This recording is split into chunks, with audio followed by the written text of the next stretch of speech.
Welcome to Whispers of History. Tonight, you're drifting into a world where vegetables gently bobbed on lakes and gardeners wore feathered cloaks. A place where growing lettuce wasn't just gardening, it was architecture, politics, and poetry. You're about to walk through an empire that figured out how to feed millions with mud, reeds, and patience.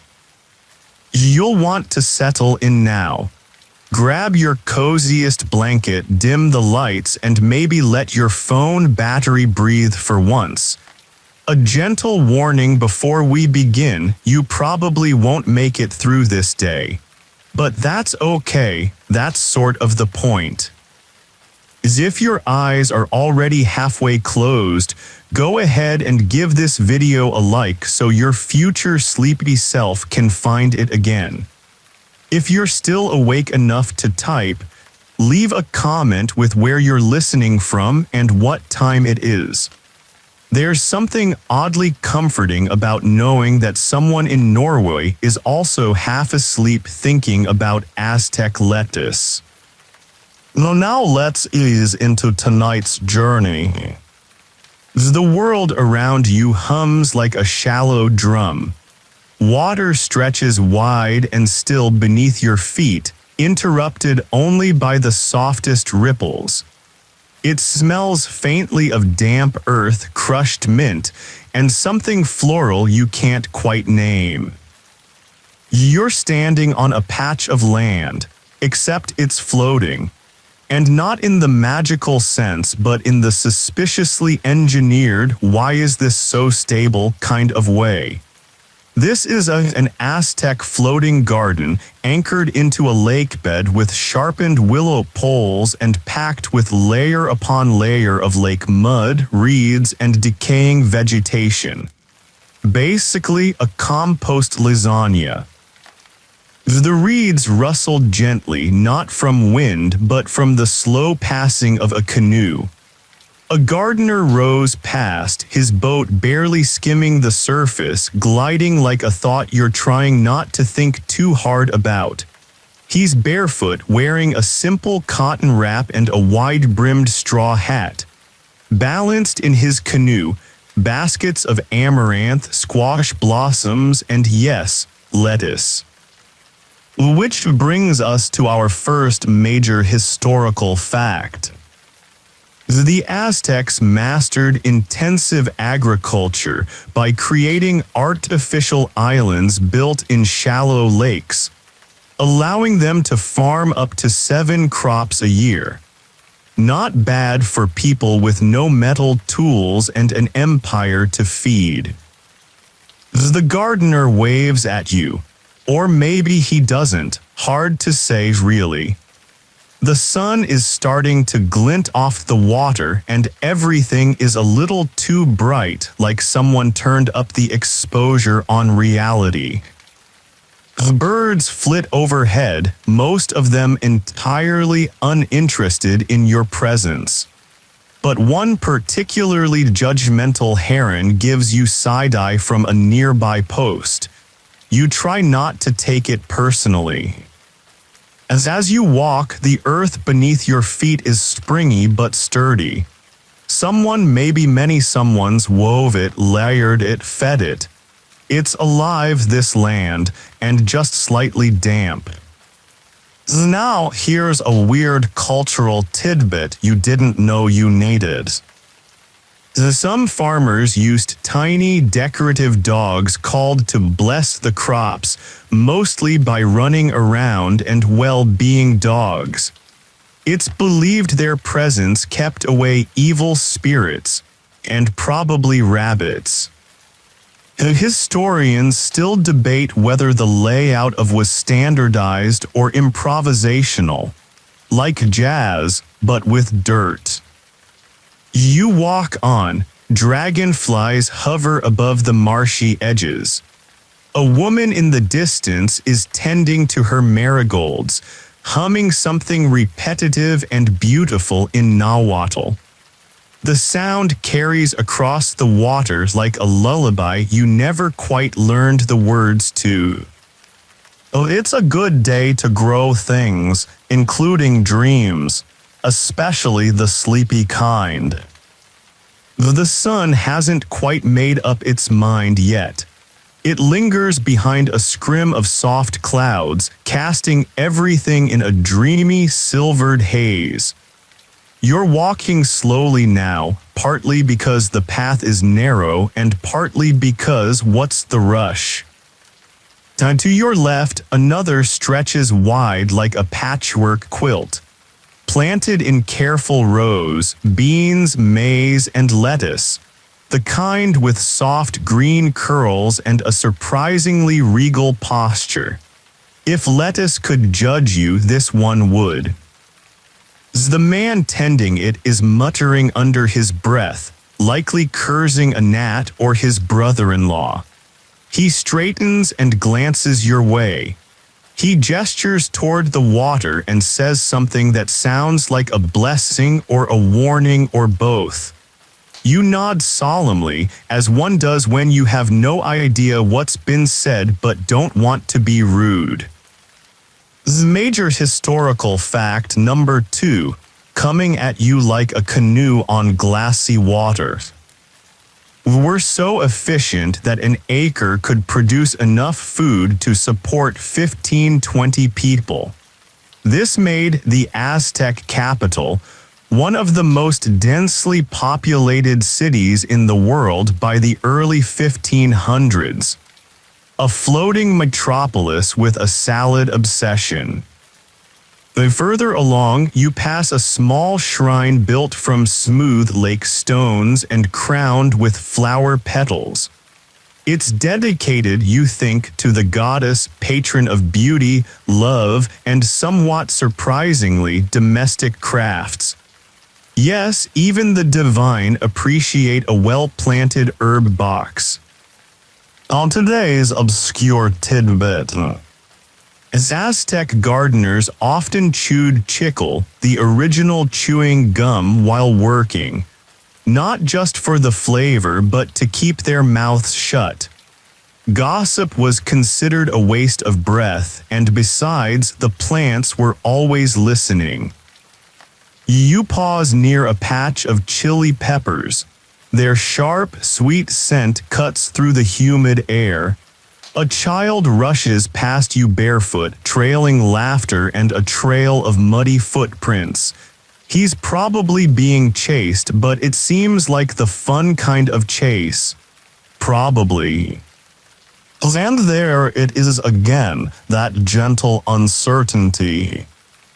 The scholars still debate how much of farming was centralized and how much was run by family units. The empire may have been massive, but on these floating islands it feels remarkably local, personal, soft-spoken.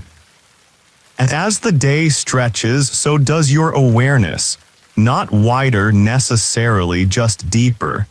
The mud smells more vivid, the trees seem to exhale beside you, the boats whisper secrets you don't need to know. You pass a patch of lettuce so perfectly planted it might actually be smug. You nod at it out of respect. The wind agrees. Your foot catches on a stray root. The island shifts beneath you just a bit. It's not a threat, more like a reminder. This place is alive. Floating doesn't mean drifting. It means choosing your place and growing anyway. You take a deep breath, the kind that tastes faintly of lake water, old stories, and compost. And you keep walking. You step onto the next floating garden a bit more confident now. The boat beneath you is more like an extension of the earth. It doesn't feel foreign, it feels like this is how things were meant to be. The land and water working together as one. The moment you set foot on you notice something different. It's the sound of the world. Soft, almost like a lullaby. The rush of a canoe skimming across the water. The faint buzz of a hummingbird near a flowering cactus. Even the distant calls of birds echo with a strange quietness, as if the earth itself is breathing gently through the reeds. As a breeze picks up, though it's not the kind that whips through and shatters your calm. No, this breeze whispers. It's the kind of breeze you'd get at dawn when the air is cool and the world is soft with the weight of unspoken promises. The stillness of the lake almost makes you forget that the Aztecs created this world from nothing more than their will, labor, and ingenuity. They harnessed water, transformed it into fertile soil, and grew crops that would feed an entire empire. Let's pause for a second. You might be wondering just how it all worked. How did they grow lettuce on floating islands in the middle of a lake? The answer is, as with most great feats of engineering, surprisingly simple. The Aztecs made their floating gardens with a technique that used the natural elements around them. They created a raised bed of nutrient-rich muck and soil held in place by weaving mats of reeds. These beds would float on the surface of the lake, anchored by willow trees planted in the lake bed. Over time, the soil enriched itself from the surrounding water, creating a perfect environment for crops. But let's take a quick detour to talk about lettuce. Yes, lettuce. That humble, leafy green we all take for granted was one of the crops that thrived in this engineered ecosystem. Lettuce, in fact, was grown on in the same way you might grow herbs in a tiny garden box on your windowsill, only theirs was on an expansive floating island in the middle of a massive lake. It's like a magic trick, a well-organized symphony of nature's elements that balanced soil, water, and air in a way few other cultures could replicate at the time. Not bad for a plant you mostly find on the side of a sandwich. The Aztecs were perfectionists when it came to food. Everything had a purpose. And lettuce, with its gentle crunch and tender leaves, became a symbolic piece of their complex agricultural practices. It wasn't just about the taste, although it surely must have been delicious in the cool water. It was about how it connected them to the land, how it allowed them to stretch the boundaries of their agricultural practices, feeding a population that swelled into the hundreds of thousands. This was the food that supported one of the greatest civilizations of the ancient world. One of the most fascinating things about their farming methods was the Aztec use of crop rotation and biodiversity. In each, they would plant a mixture of crops together, each plant helped the other grow. It was like the agricultural version of a family dinner table, where each person or plant had their role. Corn, beans, squash, and even tomatoes were often grown together in complementary ways, creating a sustainable ecosystem that didn't just keep the soil alive, but kept the community healthy. As a quick note about tomatoes, yes, the Aztecs were the first to cultivate them.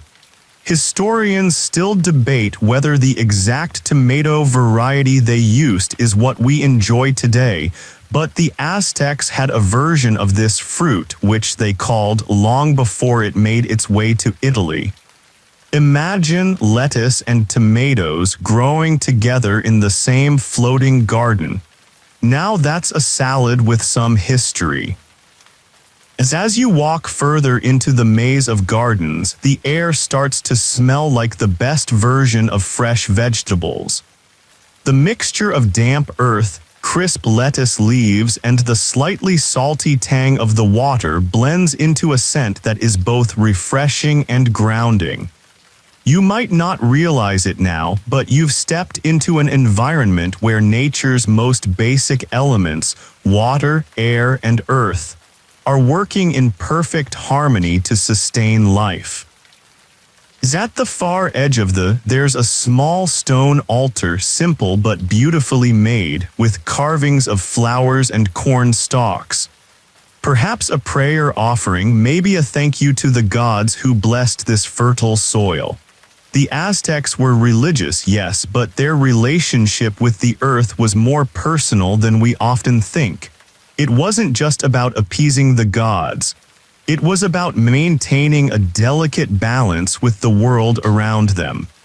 The gods, after all, were seen as active participants in every part of life. Oh, and that included the lettuce. The sun is lower now, casting long shadows over the floating gardens. The breeze is still cool but carries the scent of dusk. The gardener you saw earlier is still at work, his basket now full of vibrant greens. He doesn't seem to mind the work, though you're certain he's been out here for hours. To him, it's routine. To you, it feels like you've entered another world, one where the everyday things like planting and harvesting are both sacred and ordinary. The sounds of the world have shifted as well. The hum of the water seems deeper now, more resonant. The rustle of leaves is softer, and you catch the distant call of a waterfowl, perhaps a heron or maybe something else. It's hard to say. It feels like this place is always moving, always shifting, but you can't pinpoint exactly how. As you stand there, you take a moment to appreciate the wonder of it all. The Aztecs didn't just grow food on these floating islands, they grew life itself. They fed their families, their cities, and their entire empire. And they did it with a sense of purpose that was both practical and profound. The sheer intelligence behind the system is staggering.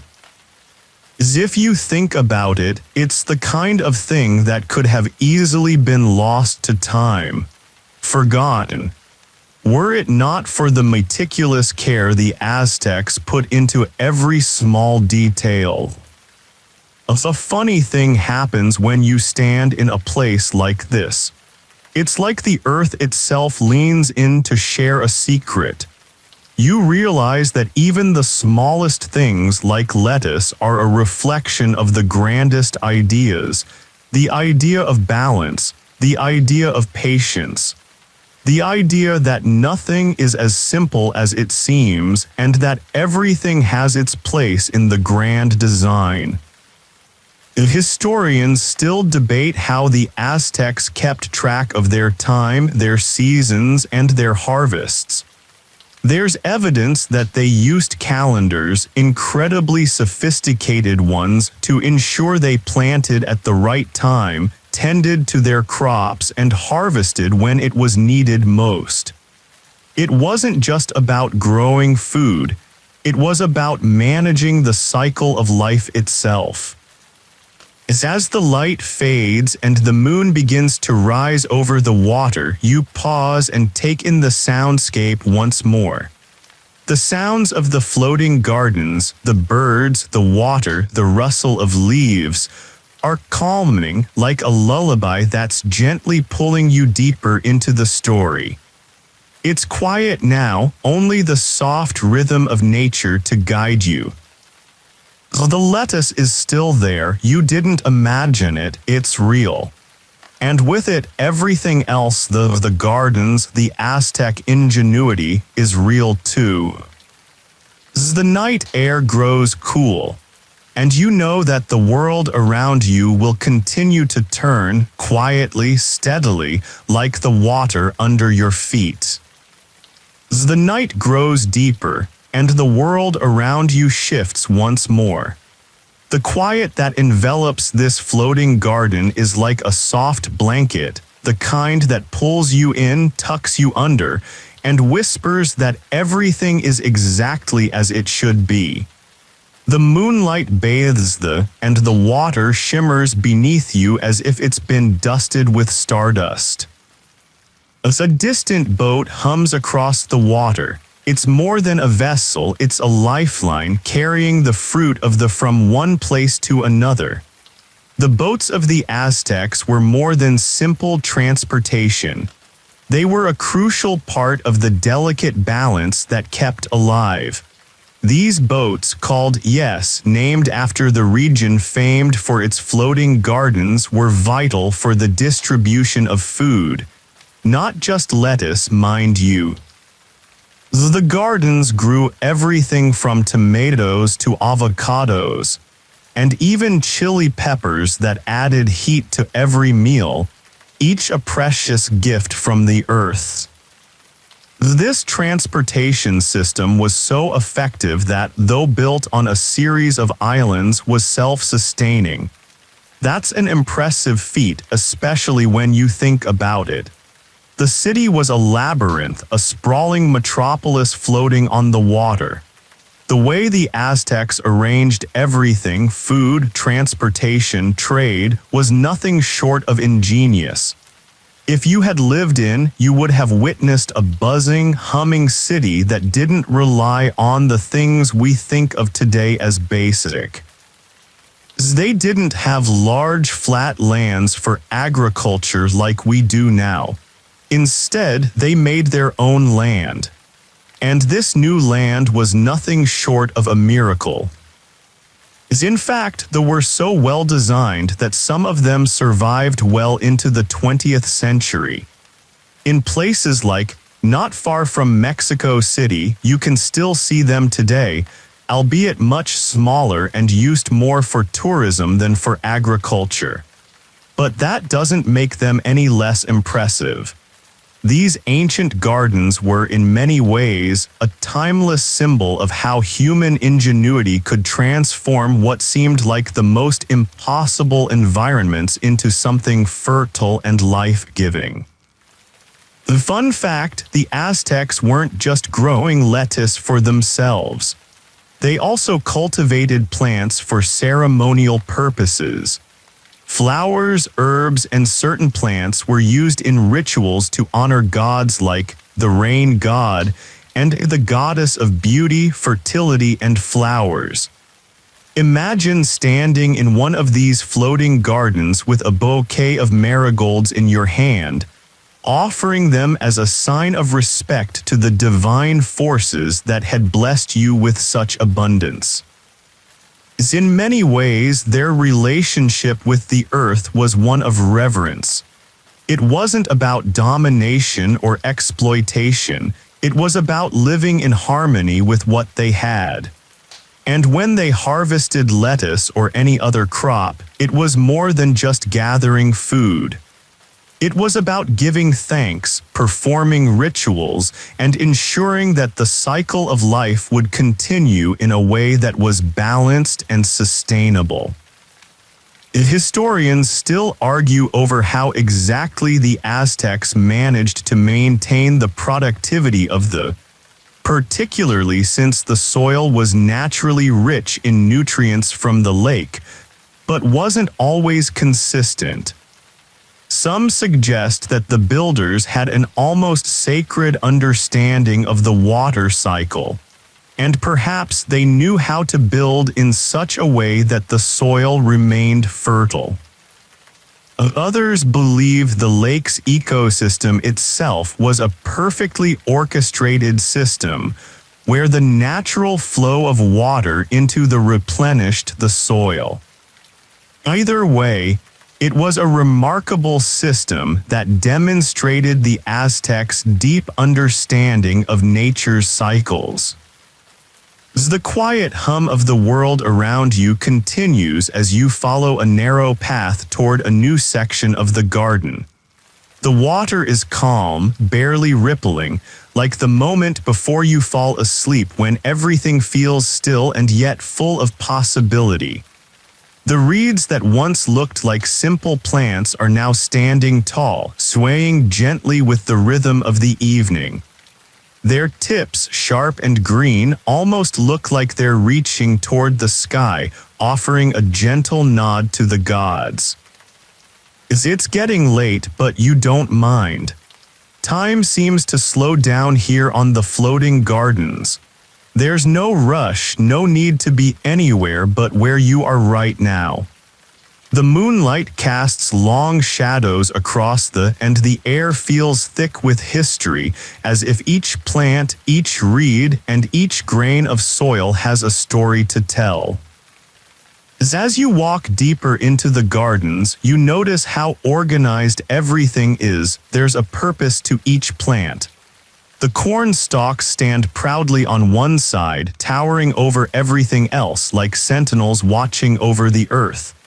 The beans climb up the corn, using them as support to grow higher, reaching for the sky. The squash spreads out, its broad leaves providing shade to the soil below. Together, these plants form a harmonious cycle of growth, each supporting the other in ways that the Aztecs understood deeply. The beans fixed nitrogen in the soil, enriching it for the next season's crops. The corn provided the height, the structure, the framework for the beans to climb.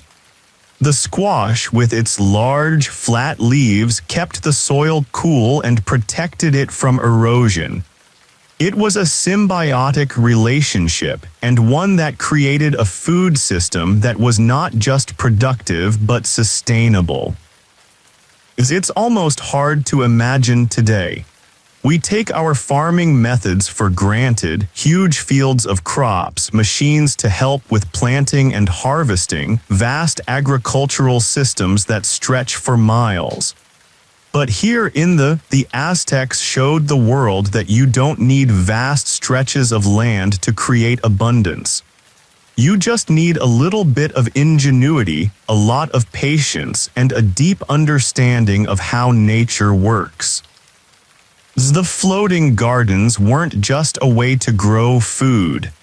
They were a way to live in balance with the earth, to make the most of what you had, and to create a thriving ecosystem out of the simplest materials. Perhaps the most fascinating part of the system is how it wasn't just an agricultural feat. It was also a political and economic one. These floating islands allowed the Aztecs to feed an ever-growing population. They were also a powerful symbol of the empire's strength and ingenuity. They weren't just for personal use, they were part of the Aztec tribute system. The food grown on these islands was harvested and sent to the capital city where it fed the warriors, priests, and nobles who lived there. The surplus was traded with other regions, helping to fuel the economy and maintain the power structure of the empire. The canals that wound through also acted as roads, creating an intricate web of transportation throughout the lake system. Canoes glided smoothly through these canals, carrying goods, people, and ideas.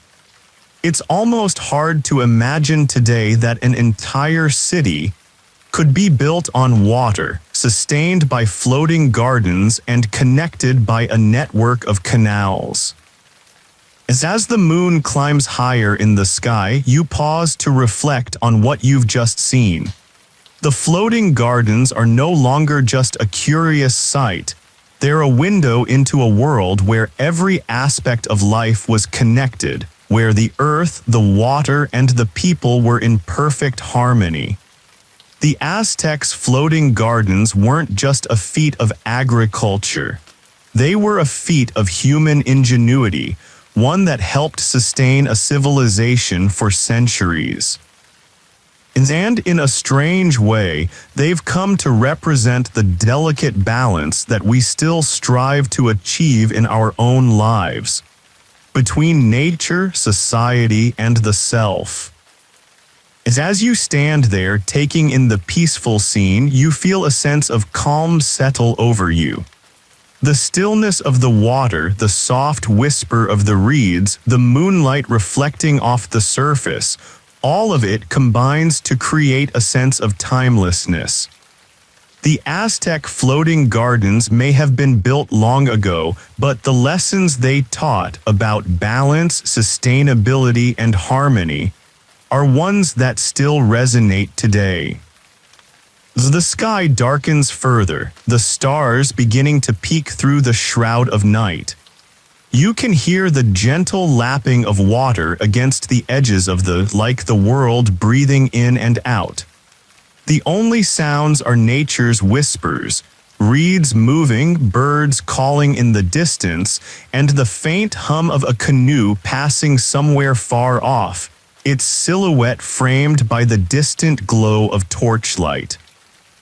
It's hard not to feel like you've stepped into a dream, a world where the usual laws of time and space don't quite apply.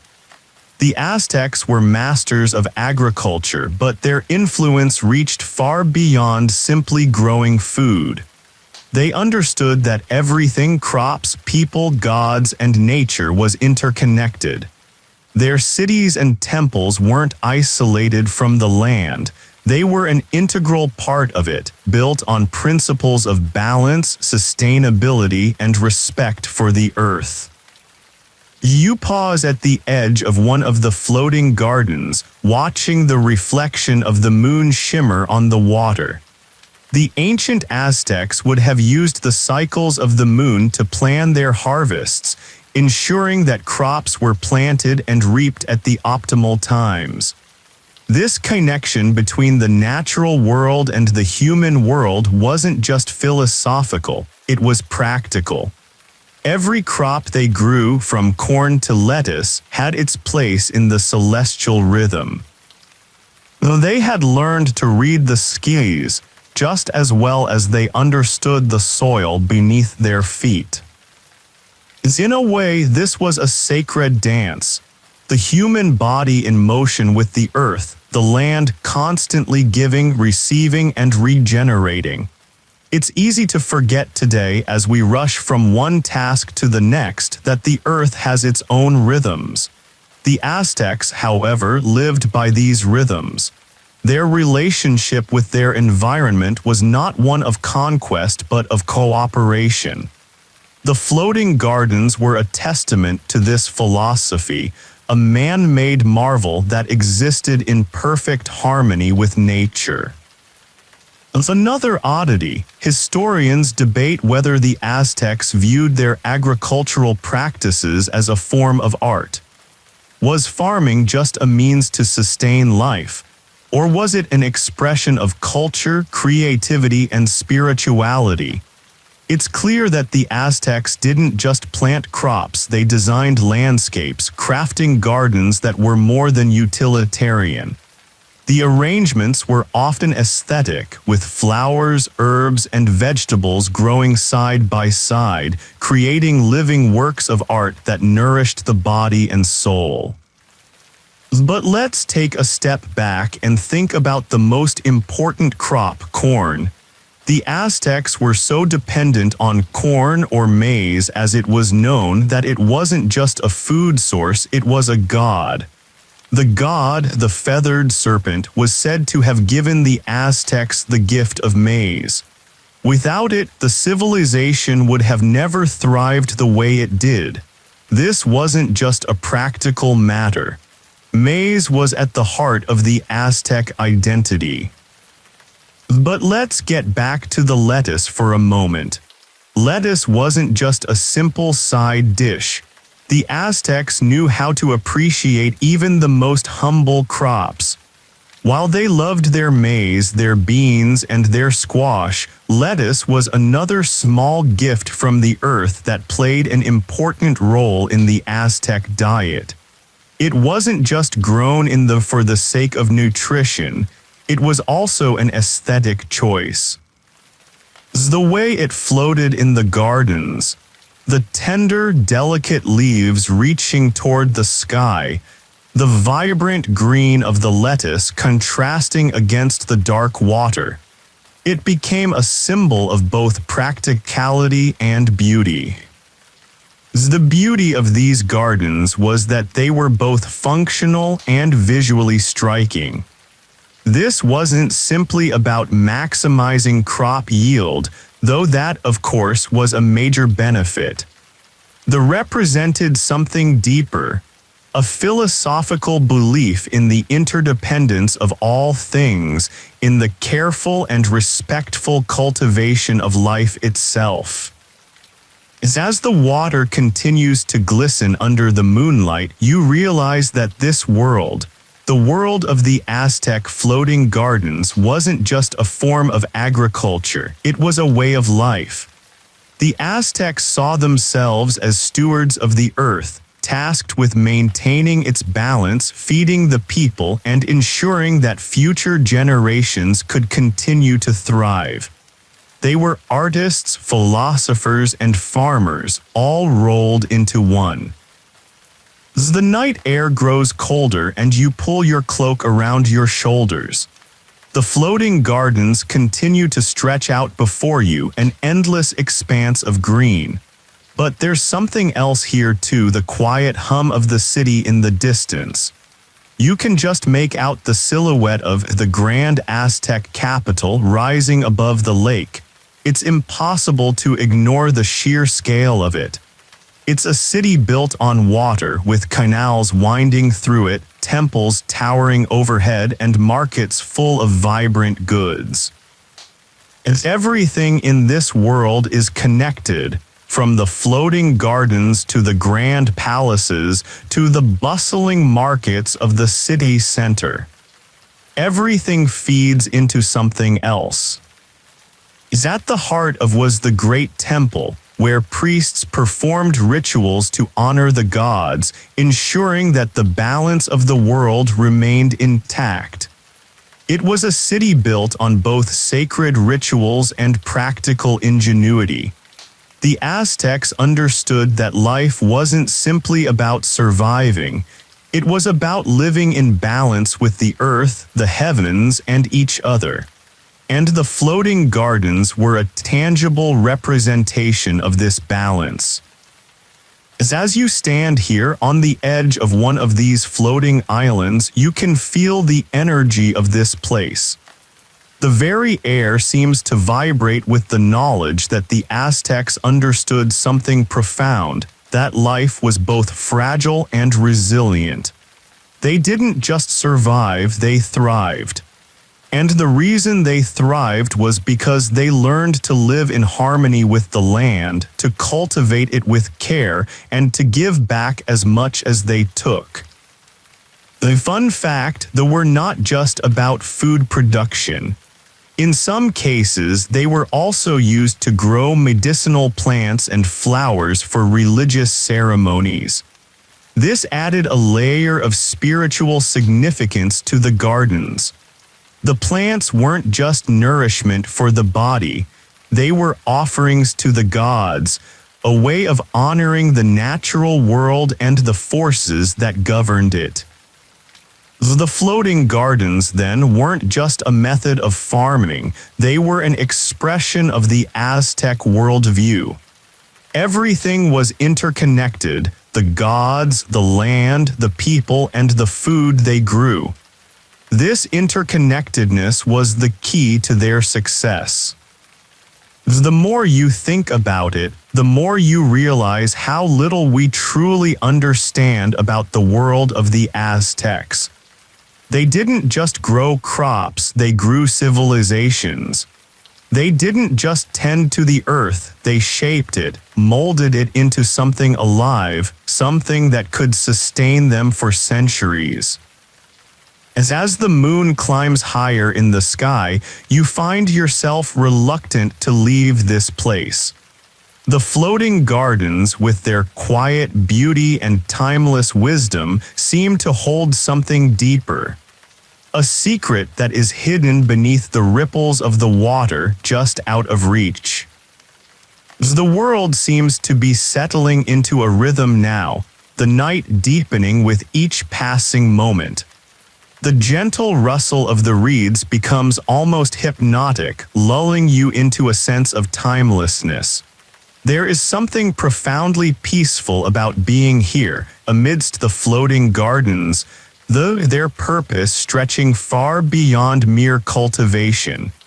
You start to realize that the world the Aztecs built was more than just a physical one.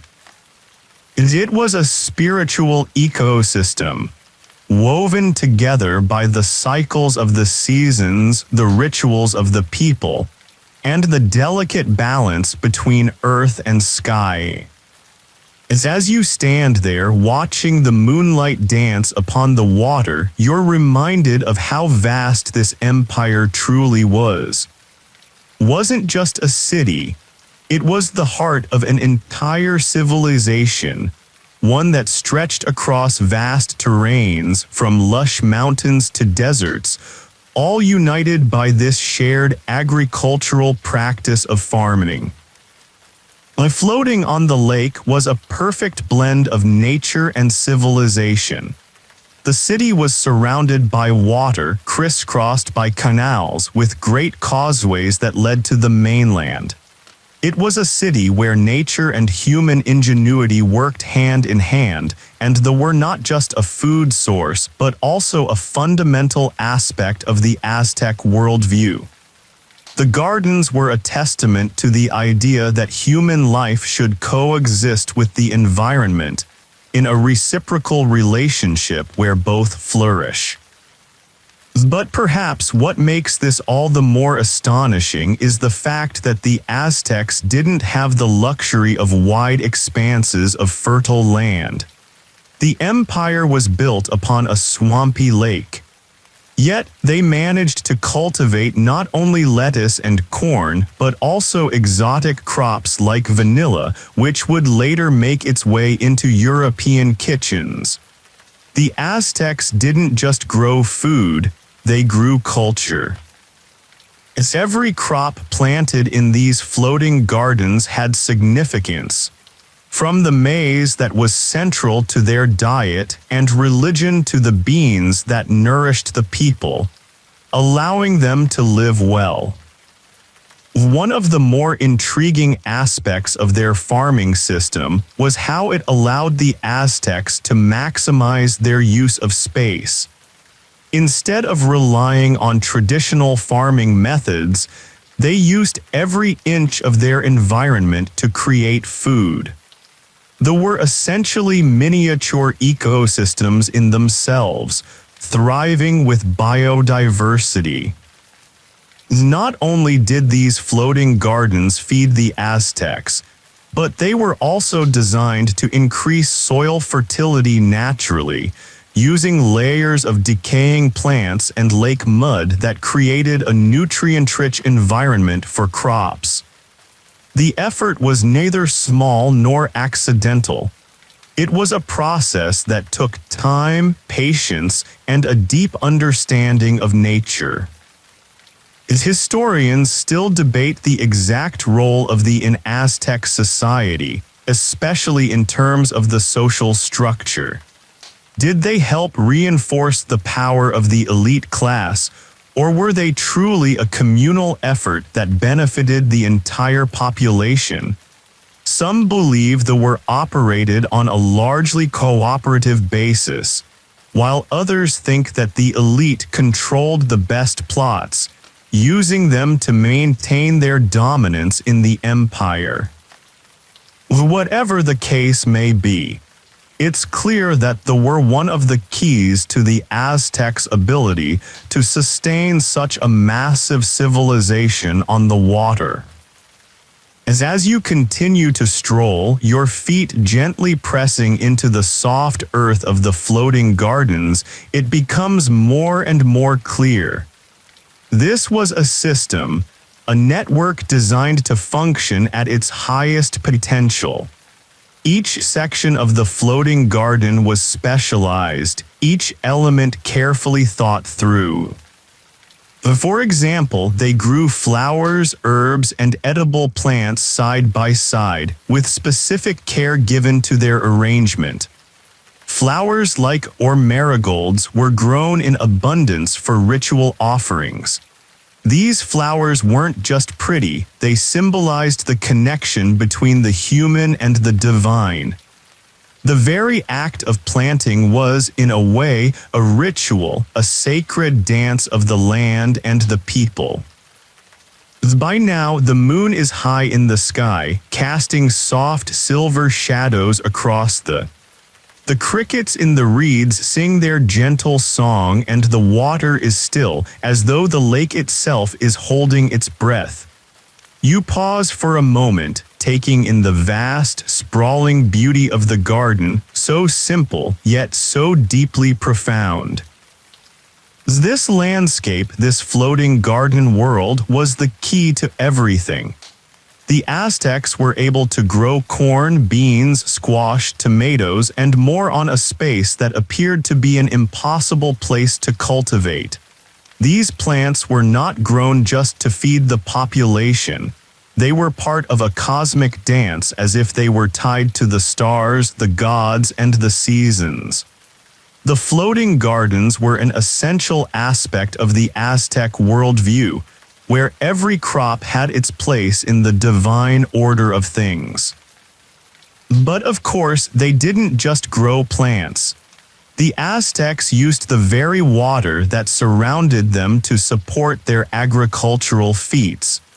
The waters of the lakes were teeming with nutrients, providing the perfect foundation for farming. The waters were rich with organic material from the decaying plants and reeds, creating a fertile soil in which crops could grow quickly and in abundance. This was not a system that relied on constant fertilization from external sources. It was a closed-loop ecosystem, where every plant, every reed, every drop of water played a part in the cycle of growth and decay. And it wasn't just the food that the Aztecs grew. The floating gardens were a place of community, a place where the everyday lives of the people intersected with the divine.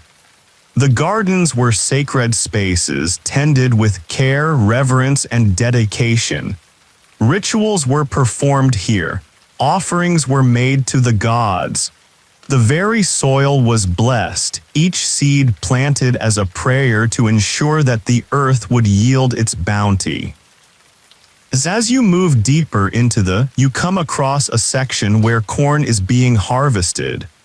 The dark green stalks sway gently in the breeze, and the air is thick with the smell of ripening grain.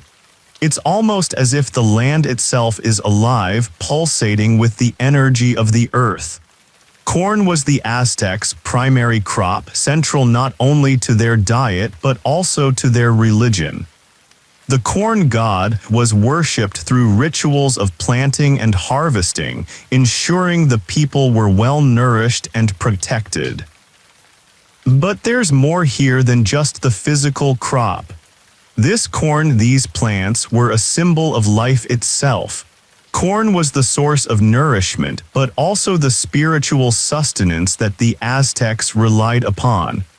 The very act of planting corn wasn't just an agricultural task, it was a ritual of life, death, and rebirth. The Aztecs believed that humans had been made from corn, created by the gods from the very grain they harvested each year.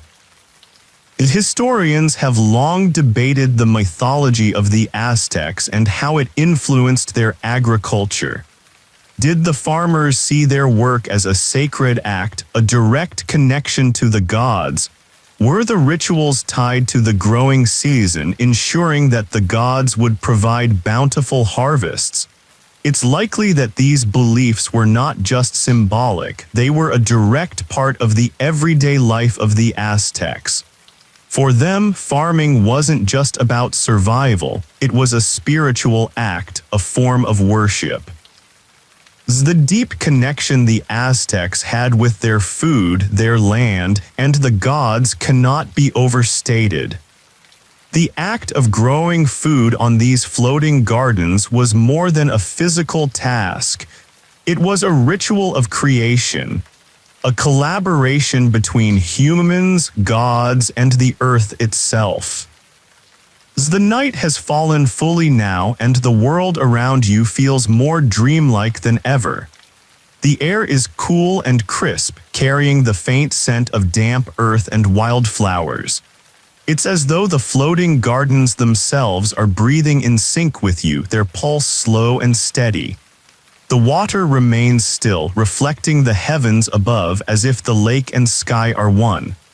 The moonlight is brighter now, bathing the entire scene in a soft glow, turning the plants into delicate shadows, their contours like a painting made of whispers. You move gently, allowing yourself to become part of the scene. The world around you continues to hum in quiet rhythm, a rhythm that you start to feel deep in your bones. There's an ancient kind of peace here, where the land and the people seem to have found a perfect balance. This was a civilization that didn't just exist in harmony with nature. They had come to understand it, to listen to it, to work with it in ways that felt almost magical. And it was not just the beauty of the gardens or the precision of their farming techniques that made the Aztec system so extraordinary. It was their relationship with their surroundings, their connection to everything they cultivated, and their understanding that all life is interconnected. You stop near a cluster of squash vines, their broad leaves shading the earth beneath. The vines themselves seem to spread out endlessly, their delicate yellow flowers now closed for the night. This is the beauty of the Aztec system, the ability to interconnect plants to create a sustainable food source. The corn grew tall and proud, beans wrapped around the stalks, their long tendrils climbing higher and higher, while squash spread out, filling in the spaces between the rows, its leaves shading the soil and providing a natural mulch that kept moisture in. Together, they created a perfect ecosystem, a partnership, a shared existence between the plants and the people who tended them. Let's pause for a moment to understand the significance of this. The Aztecs understood that plants, like people, thrive when they are part of a community.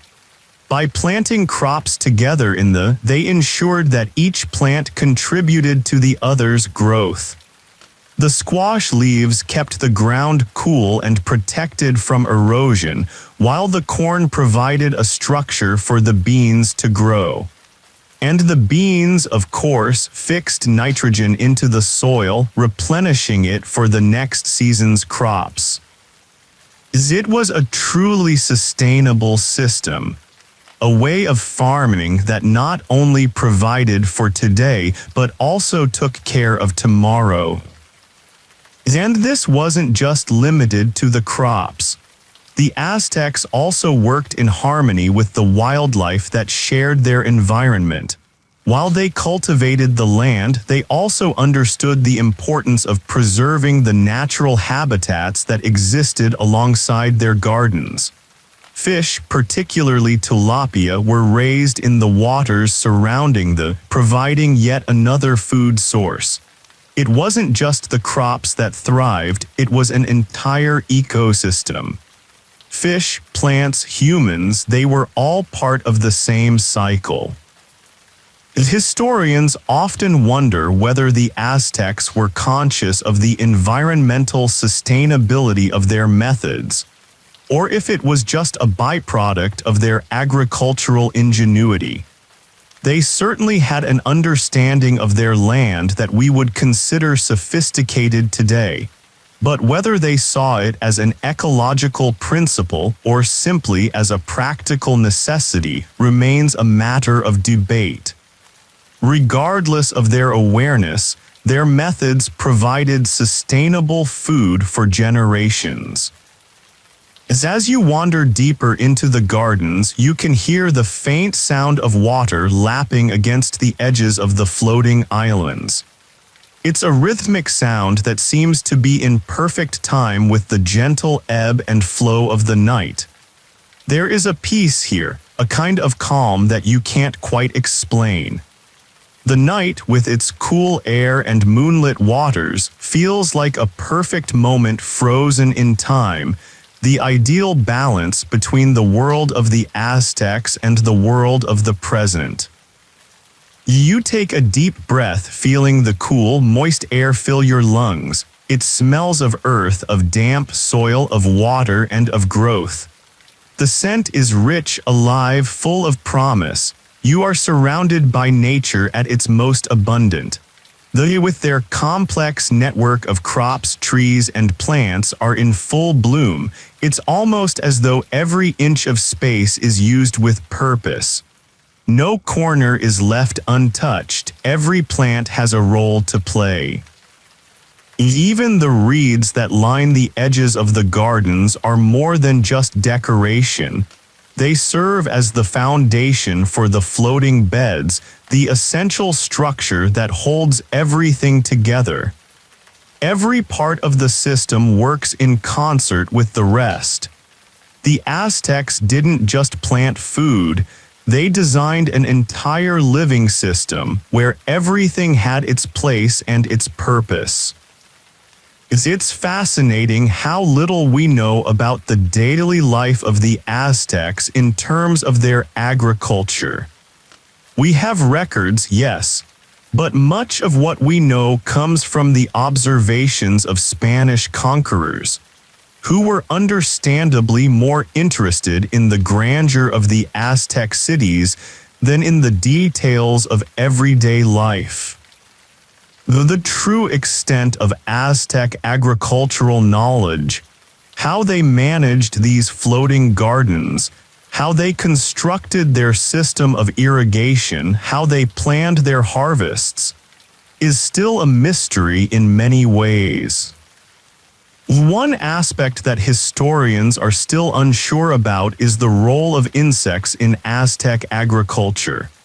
We know that the Aztecs didn't use modern pesticides, but they likely understood that certain insects could benefit crops while others were harmful.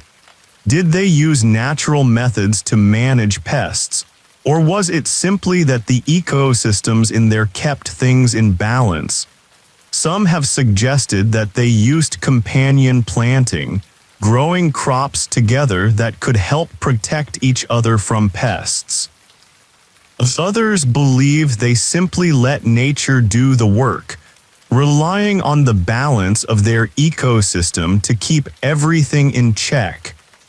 Whatever the case, the Aztecs' approach to farming was far more ecologically sound than many modern methods. As the night continues to unfold around you, you realize that you've begun to understand something deeper about the world you've wandered into. The floating gardens of the Aztecs weren't just a marvel of engineering. They were an expression of a philosophy, a belief that life, growth, and nourishment were interconnected. The floating gardens weren't just tools for feeding the people. They were a way of seeing the world, of living in balance with the earth, of understanding that every action, every choice ripples out into the world in ways both large and small. The Aztecs didn't just grow food, they grew life, and their floating gardens were the epitome of this philosophy. In the same way that each plant worked in harmony with the others, so too did every individual within the society work together to create a thriving, interconnected world.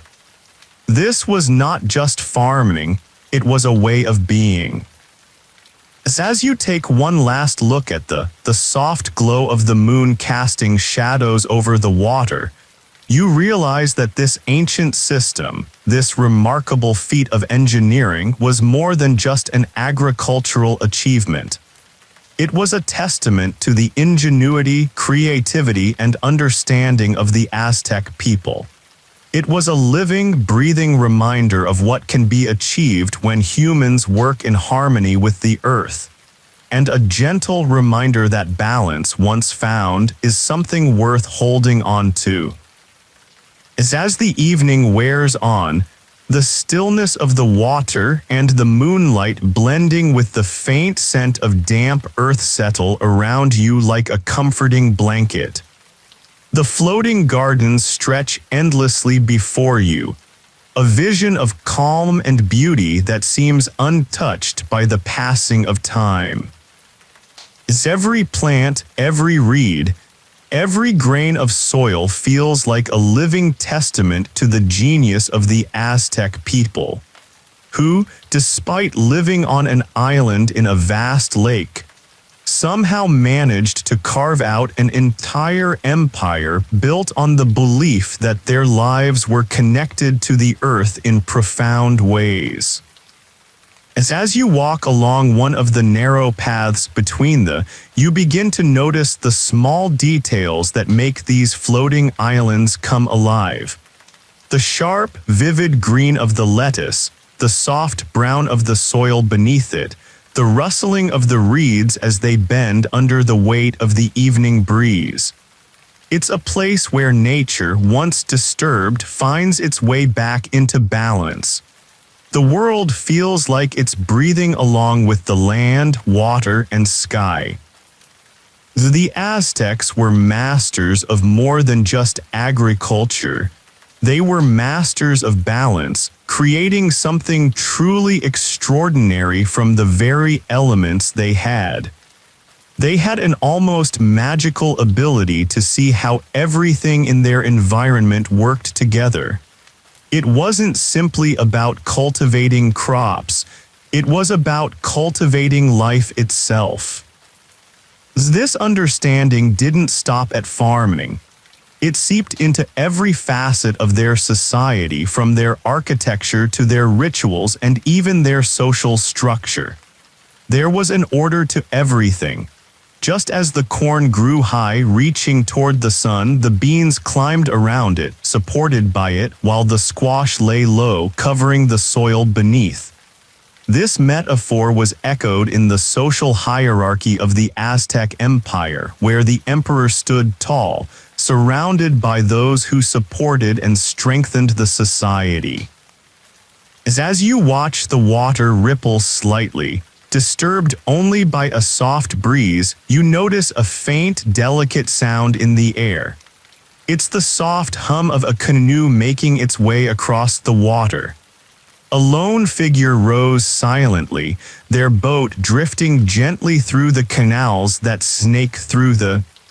It's so quiet that you almost don't notice the presence of another person until the boat is nearly upon you. The figure lifts their head as they approach, offering a silent nod of recognition. You smile back, silently acknowledging the connection that transcends time, the same connection between the people and the land that has endured for centuries. The Aztec farmers, though their civilization has long passed, still seem to have a voice here, speaking through the very soil and plants they cultivated so carefully. The fun fact, the Aztecs didn't just plant crops in their gardens, they also grew ornamental plants These ornamental plants had symbolic significance in Aztec religion. Flowers in particular played a key role in their ceremonies. Where the floating gardens were most well known literally translates to the place of the flowers, and the Aztecs considered these gardens as sacred spaces where they could honor the gods and renew the natural cycles of life and death. Historians often debate whether the Aztecs considered themselves the caretakers of the land, or if they saw themselves as a more central part of the cosmic order. Did they feel as though they were one with nature, or did they see themselves as stewards, granted dominion over the land by the gods?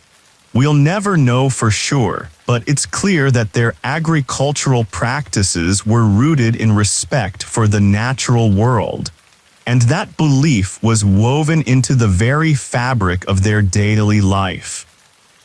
As the boat drifts further into the night, the soft ripples from its passing begin to fade, leaving only the quiet hum of the earth beneath you.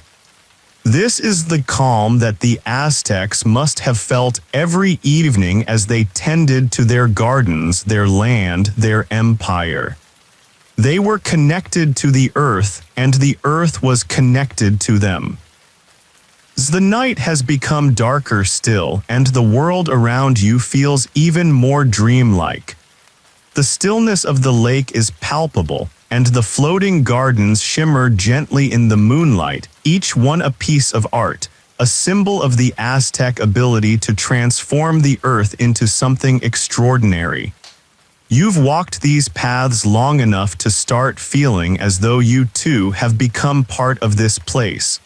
A part of the fabric of the land, the people, and the culture that lived here so long ago.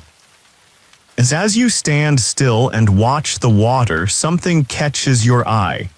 It's the subtle movement of the plants, their leaves swaying slightly in the evening breeze. It's a quiet, almost imperceptible rhythm, but you can feel it. The same rhythm that once connected the Aztec farmers to the earth, to the water, to the seasons. It's as if the plants themselves are breathing in sync with the earth, and by standing here you too are part of that rhythm. And there, beneath the moonlight, you catch a glimpse of something truly remarkable. The true magic of the wasn't just in their ability to grow food, it was in their ability to transform the world.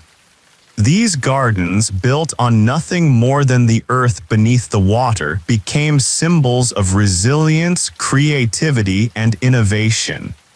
They were more than just agricultural plots, they were living monuments to the power of human ingenuity.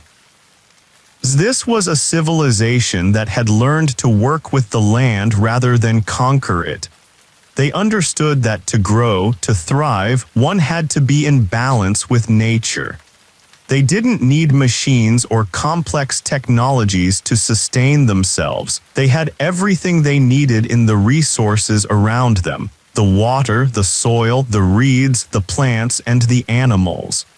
And yet they created a system that was not only sustainable but highly productive, one that could feed an entire empire.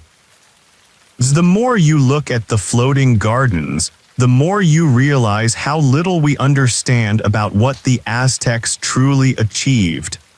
We've come a long way in understanding the importance of sustainability, but their methods, so simple, so beautifully balanced, still hold lessons for us today. It's almost as if the earth itself is trying to tell us something, that to truly grow, we must understand our connection to the natural world. A balance not just in agriculture, but in every aspect of life is the key. And as the night deepens, you find yourself feeling something new, a sense of quiet awe. The Aztecs, though long gone, have left us with more than just ruins and artifacts. They've left us with a profound lesson in how to live in harmony with the world. Their floating gardens, though made of earth and water, are a legacy that will endure for as long as the moon continues to rise over the quiet waters of the lake. The last soft breeze whispers through the reeds once more, and the world seems to hold its breath. The floating gardens are still there, enduring in the silence, waiting to share their secrets with those who are willing to listen. The night deepens as you stand there, gazing out at the floating gardens that stretch across the lake like an endless green horizon. The world around you seems to breathe with the same rhythm, as if every living thing from the water to the plants to the stars above is in perfect harmony. There is a profound sense of quiet here, a stillness that settles over you, making you feel as if you've slipped out of time itself. In the distance, you hear the soft murmur of canoes gliding across the water. The faint sound of oars slicing through the lake is almost hypnotic. It's as though the water itself is alive, carrying the voices of the past through its ripples, bringing with it the memories of the Aztec civilization that once flourished here. As you watch the reflection of the moon shimmer across the water, you realize that the beauty of this world is not just in the visuals, it's in the feeling it evokes. The Aztec floating gardens were more than just a means of survival, they were a philosophy of life, a way of seeing the world as an interconnected, harmonious whole.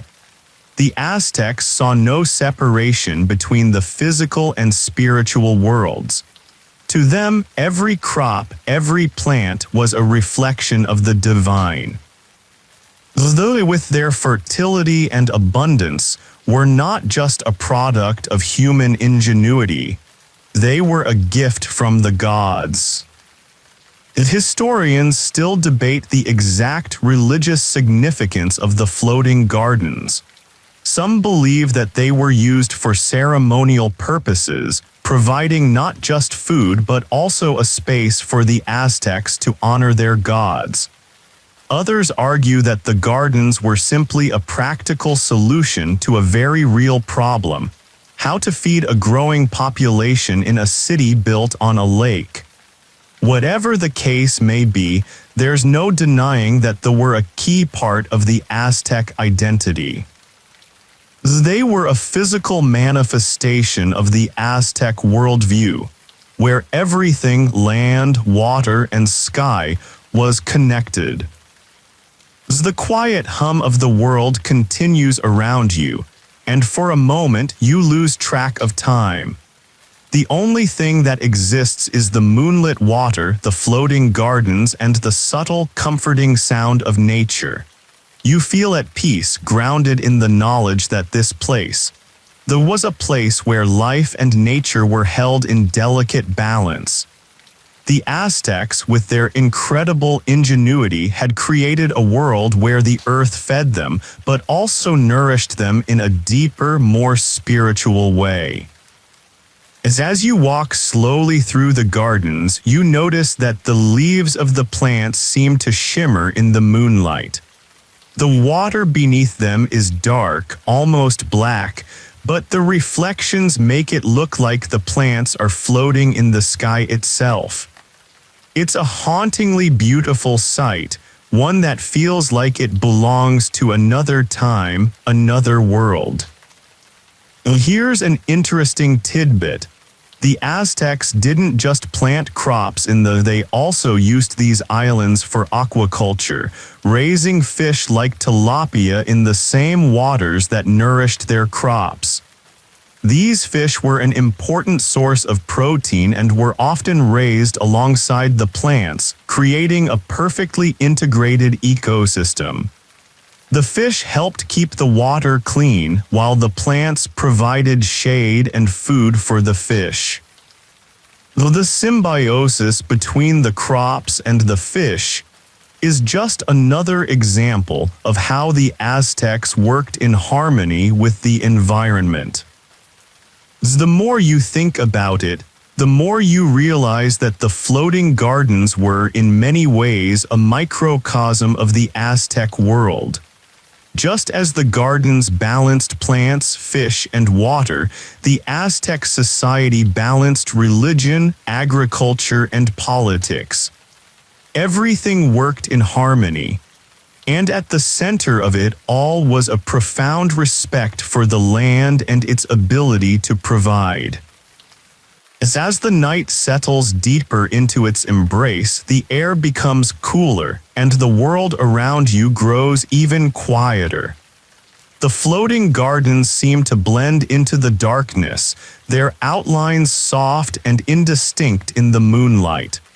You feel like you're standing at the edge of a dream, a place where time has no meaning, where history and nature have merged into one. The world of the Aztecs seems so distant now, yet you can't help but feel a connection to it. Standing here in the stillness of the night, you begin to understand how the Aztecs must have seen their world. To them, they were more than just tools for farming. They were a sacred space, a place where the gods and humans met, where the earth was nourished by the divine, and where the people gave back to the land as much as they took from it. The Aztecs didn't just farm, they sacrificed to the earth. It wasn't just about planting seeds, it was about honoring the divine cycle of life, death, and rebirth. And in the floating gardens where crops grew in abundance, they were reminded of the cycle of life that governed everything around them. The corn, the beans, the squash, they were all part of that cycle, a symbol of both fertility and transformation. You pause to reflect on this. It's easy to think of farming as a simple act, but for the Aztecs it was much more than that. The act of planting was an offering to the gods, a way of ensuring that the world remained in balance. The harvest was a celebration of life, and the earth itself was seen as a living entity, one that needed to be cared for and respected. Though with their carefully constructed soil and crops, were a way of giving back to the land and ensuring that it could continue to sustain the people. The sound of the water continues to lap against the edges of the floating gardens, a steady rhythm that seems to carry the wisdom of the Aztecs with it. The gardens themselves may be long gone, replaced by the modern world, but the lessons they offer remain. The idea that everything is interconnected, that nature and humanity can coexist in balance, is a lesson that still resonates today. The Aztecs, in their floating gardens, showed us how to live in harmony with the earth, to work with it, not against it.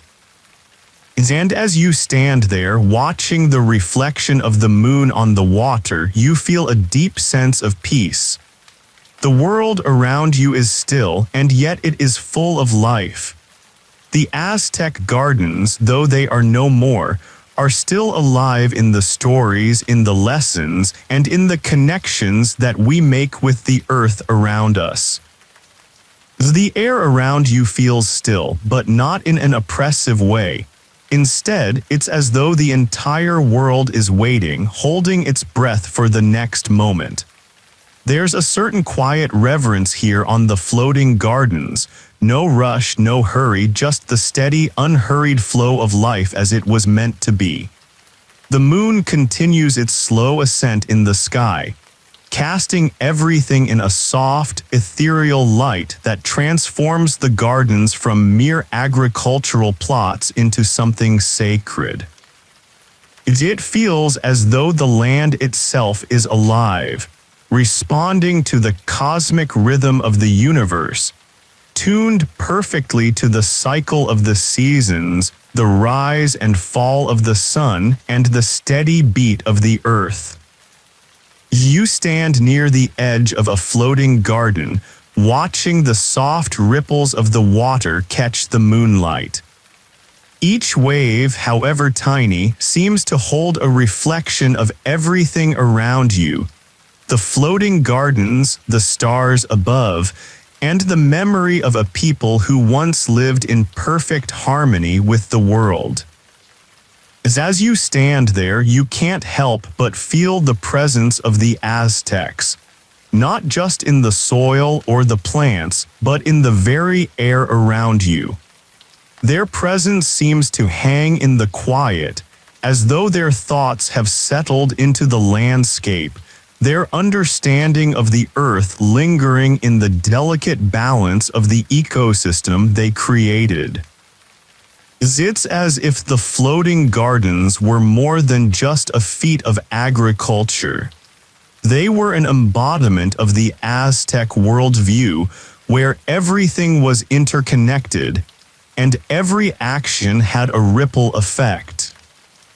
Historians often wonder just how deeply the Aztecs' religious beliefs intertwined with their agricultural practices.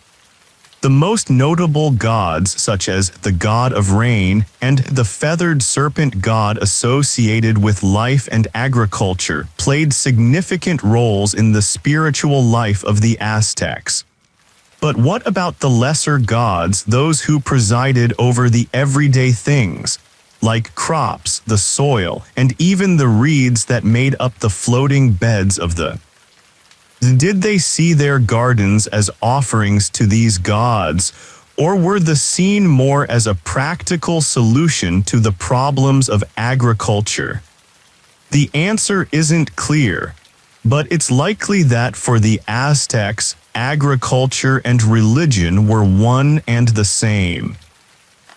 Their daily rituals, often involving offerings and ceremonial planting, were not simply ways to please the gods.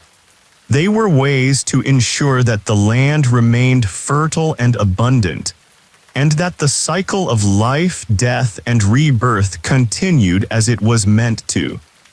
And in their gardens, both literal and spiritual, the Aztecs saw the future growing before them. This understanding of the divine role in farming wasn't limited to ritual and belief. The Aztecs also had a profound understanding of crop cycles, planting and harvesting in harmony with the lunar and solar calendars. By working with nature, not against it, they ensured the sustainability of their crops and the long-term health of the land. Fun fact, in some ways the Aztec gardens were not unlike modern-day permaculture, a farming method that seeks to mimic natural ecosystems by growing crops that support each other and work in harmony with the environment.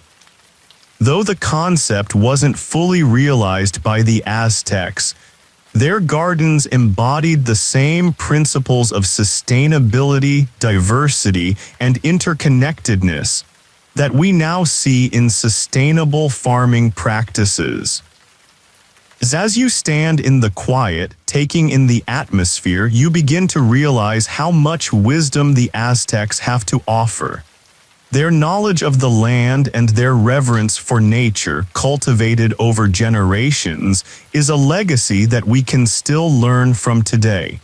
Perhaps in this quiet moment, it's not just the floating gardens that are alive. Perhaps in some way they are still teaching us how to live in balance with the earth, to work with it rather than exploit it. The stillness around you is interrupted only by the occasional whisper of the breeze, the gentle movement of the reeds swaying in the water. It's a serene, almost meditative moment, as if time itself has slowed down to let you reflect on the world around you. The floating gardens before you remain as beautiful and majestic as ever, their lush green plants standing tall against the backdrop of the night sky. But as you continue to observe the gardens, you begin to notice something else. Their deliberate arrangement, the careful thought and planning that went into every inch of these floating islands. Every plant, every reed, every grain of soil has its place here. It's as though each element was chosen with intention to fulfill its role in the larger tapestry of life. And it is in this careful, thoughtful arrangement that the Aztecs not only thrived, they flourished. The Aztecs had mastered the art of managing their environment in a way that few others in history ever have. From there to their marketplaces, from their agricultural systems to their religious rituals, everything was designed with one goal in mind: to sustain life. The floating gardens, so simple on the surface, were a microcosm of the Aztecs' relationship with the land. A deep spiritual connection to the earth that acknowledged the interdependence of all things. The more you reflect on this, the more you begin to understand the genius of the Aztec approach to farming. They didn't just grow crops, they grew life. And in the process, they created a sustainable system that was remarkably resilient, one that could support an empire of millions. They did it with simple tools, innovative techniques, and a deep respect for nature. It's a lesson that has lasted for centuries, one that we are only beginning to understand in the modern world, as we face the challenges of climate change and environmental degradation. As you stand there, lost in thought, the world around you begins to feel even more profound. The floating gardens are more than just a relic of the past. They are a living reminder of what can be achieved when humans work in balance with the natural world. In the soft moonlight, you see the plants gently moving in the water, the corn swaying with the breeze, the beans curling up around the stalks. It's a delicate dance, life in all its forms moving together in harmony. The floating gardens, once a marvel of ancient engineering, are now a symbol of something deeper: the human ability to live with the earth rather than apart from it. And as the evening stretches on, you realize that the beauty of these is not just in their design, it's in the philosophy behind them. The Aztecs knew something profound that we've only begun to understand: that our lives are inextricably linked to the land, to the water, to the earth. Everything is connected. And it is in that connection, in the balance between nature and human ingenuity, that we find the true power to sustain ourselves. As the night progresses, the tranquility of the floating gardens feels more and more like a secret that's been shared with you, a knowledge that transcends time. The air has cooled, and the once bright moon now casts its light more gently, as though it, too, has slowed its steady journey across the sky. You can hear the soft, rhythmic hum of the water as it brushes against the reeds, and the world around you feels timeless, as if you've stepped into a moment that exists between worlds, where the past, present, and future all converge into one. As you walk further along the edge of you notice the subtle vibrations in the earth beneath your feet. It's as if you've become attuned to the pulse of the land itself, to the steady heartbeat of the earth that sustains these floating islands. The sound of the water is soothing, but there's something deeper, something almost primordial about this place. It's not just the physical landscape that draws you in, it's the energy of this world. The ancient Aztec belief that everything, every crop, every stone, every person, was connected to the Earth's life force, remains alive here in the silent, whispering space of the gardens. This wasn't just farming. The Aztecs believed that agriculture was a divine act, that growing crops like corn, beans, and lettuce was a way of paying homage to the gods. The god of rain was seen as the benefactor of all agricultural life. And so the gardens were more than just functional, they were offerings to the divine, an act of sacrifice in itself. Farming was intertwined with ritual, with sacred intention. Though the land was not just a resource, it was a partner in the cosmic balance of the universe. And here, where it gets even more fascinating. Though as extraordinary as they were just one part of a larger, interconnected system of land, water, and people. The Aztecs had an extensive system of canals and causeways that connected to the surrounding lakes, creating a complex network of waterways that allowed boats to travel swiftly between the city and the markets. The very architecture of the Aztec capital was designed to be in perfect harmony with its surroundings, was built on water, and the canals that crisscrossed the city were extensions of the floating gardens themselves. The water that nourished the crops also nourished the people, circulating life throughout the entire city. Historians still debate the extent to which the Aztecs relied on trade to supplement their agricultural system. While they provided the majority of the food supply, they also traded goods like cocoa beans, turquoise, and obsidian with surrounding regions. Did the floating gardens supply all of its needs, or was there a complex system of trade between the farmers and other regions? Either way, the success of the Aztec civilization was intricately linked to the productivity and sustainability of these floating islands. And as you pause to reflect on this, you notice the soft glow of fireflies in the distance.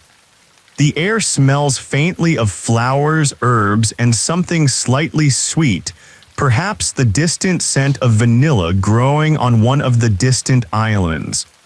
The breeze picks up just a little, rustling the leaves of the reeds and caressing the surface of the water. It's a moment of stillness, but a stillness filled with quiet, life-sustaining motion. It's a reminder of how much of the world remains in motion, even in the quietest of moments. You feel connected to this place, even though you know it's not your time, not your world. The Aztec gardens have long since passed, replaced by modernity, and yet their spirit lingers here in the air, the earth, the water.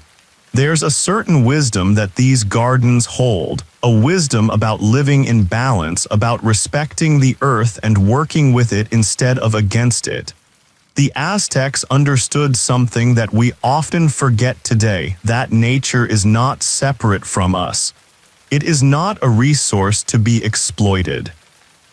It is a partner, a life force that sustains us as much as we sustain it.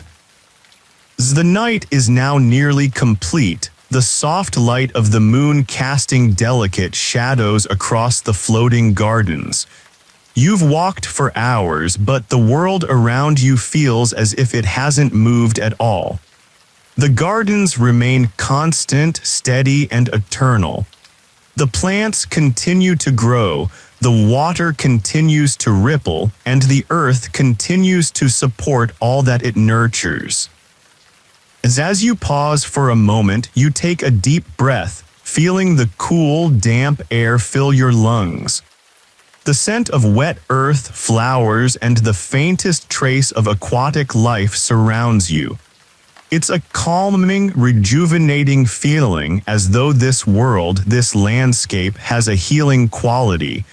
It restores your connection to the earth, to the natural cycles that sustain life. And then, as if on cue, you hear the faintest sound in the distance, the gentle hum of a canoe. It's a subtle sound, but it brings you back to the present. The world of the Aztecs may be gone, but the essence of their knowledge, their wisdom, and their respect for the earth lingers in this quiet place. You can almost hear their voices in the wind, in the rustling of the leaves, in the soft rhythm of the water. Fun fact, while the floating gardens were primarily used to grow food, they were also a place of meditation and prayer. The Aztecs often performed ceremonies on these islands, offering sacrifices to the gods to ensure the health of their crops and the fertility of the land. The gardens were seen as places of divine connection, where the earth, the sky, and the gods could all meet. You take one last look at the floating gardens, the moonlight gently illuminating the rows of crops. The corn, the beans, the squash, the lettuce, all of them stand tall, their leaves swaying in the breeze, their roots deep in the rich soil of the lake. They are not just plants, they are part of the great cycle of life, nourishing the people and feeding the gods in return. There's a finality to the scene. The gardens in their solitude have endured for centuries, waiting for the right moment to be remembered. The Aztecs may be gone, but their wisdom, their understanding of nature, of balance, of sustainability, remains with us. You stand there silent, letting the quiet peace of the night sink in. The moon reflects brightly on the surface of the water, and for a moment it feels like time has come full circle. The world around you is still, and yet it is full of life. You feel connected to the past, to the Aztecs, to the earth itself. It is a reminder that no matter how much the world changes, the rhythms of nature remain constant. And with that, the world of the floating gardens gently fades away. But their lessons remain, etched into the earth, the water, and the stars. As the night deepens further, and the stillness around you feels almost palpable, as though the entire world has settled into a moment of perfect peace. The waters of the lake are still, the surface reflecting the stars above as though they themselves have dipped into the liquid embrace of the earth. The floating gardens lie before you like a dream, their soft curves of greenery and the dark reeds rising from the water forming a surreal contrast to the sky. Though the stillness of this place is unlike anything else, a space where the passage of time itself feels suspended. You feel for a moment that you are not just walking through an ancient garden, you are walking through a memory, an ancient rhythm that resonates with the pulse of the earth. The gardens were not just places where the Aztecs grew food, they were symbols of life itself, carefully cultivated spaces where the sacred and the practical met. As you continue to walk, your footsteps are soft on the earth beneath you, and the plants sway gently in the breeze. The world feels alive in a way that is difficult to describe, but it's a living pulse that you can feel deep inside. This was a place that was crafted with intent, where the plants were not just cultivated to feed the people but were raised with care and reverence. It's every aspect of from the soil to the reeds, was carefully crafted to sustain life in a way that felt sacred, as though the very act of tending these gardens was an offering to the gods. You stop for a moment and watch the way the plants seem to move in the breeze. The lettuce, the squash, the beans, each growing in perfect harmony with the other, are a living reminder of the careful, deliberate balance the Aztecs maintained between nature and culture. Each plant had its role to play, not just as food, but as part of a larger system that included the people, the gods, and the very land they lived on. In their gardens, the Aztecs didn't simply grow food, they grew a civilization. They created a world where life and death, growth and decay, were all seen as interconnected cycles that could only continue if the people treated the land with respect. The more you look around, the more you begin to appreciate the elegance of the system they created. It wasn't just about maximizing crop yield or growing food. It was about the idea of sustainability, creating a system where each part of the cycle worked in harmony with the others. The soil, the plants, the water, the people, all were interconnected in a way that helped the civilization thrive. The Aztecs, like no one else at the time, understood the delicate balance between life and death, between growth and decay, and they managed to cultivate that balance within their agricultural systems. Historians still wonder how the Aztecs developed their farming systems with such precision. Was it through trial and error, or did they possess a deep, intuitive understanding of the natural world that we have yet to fully comprehend? Some scholars believe that the Aztecs understood the long-term impact of their practices and used the natural cycles of the land to enhance their agricultural productivity, while others argue that their understanding was more spiritual than scientific. Either way, what is clear is that their floating gardens were ahead of their time. A perfect blend of agriculture, engineering, and spirituality. The night is now quiet, but the air is thick with the sense that something important has happened. You can almost feel the whispers of the past in the breeze, as though the Aztecs themselves are speaking to you from the earth and water. The floating gardens stretch before you not just as a feat of engineering, but as a profound statement about the Aztec way of life. These gardens weren't just about feeding a growing empire. They were about ensuring that life in all its forms could continue in balance. As you look out over the expanse of gardens, you feel the profound sense of interconnection that the Aztecs understood so well. It wasn't just about crops or food or even the survival of the empire. It was about understanding the world as a whole, recognizing that every action has a ripple effect, every choice matters. The Aztecs saw themselves as caretakers of the earth, and they treated their environment with the same respect they would give to a living being. This belief extended beyond agriculture. In Aztec society, the roles of the priest, the warrior, and the farmer were all connected by the same idea. That life was a shared responsibility, something to be nurtured and protected. In many ways, their society was built on a foundation of mutual support, where everyone played a role in ensuring the balance of life. You take a deep breath, letting the cool night air fill your lungs. The scent of water, earth, and flowers is calming, and as you close your eyes, you feel as though you've been transported back in time. You can almost hear the soft hum of the ancient world, the rustling of the reeds, the distant sounds of the city, the quiet murmur of canoes gliding through the canals, carrying food from the gardens to the market.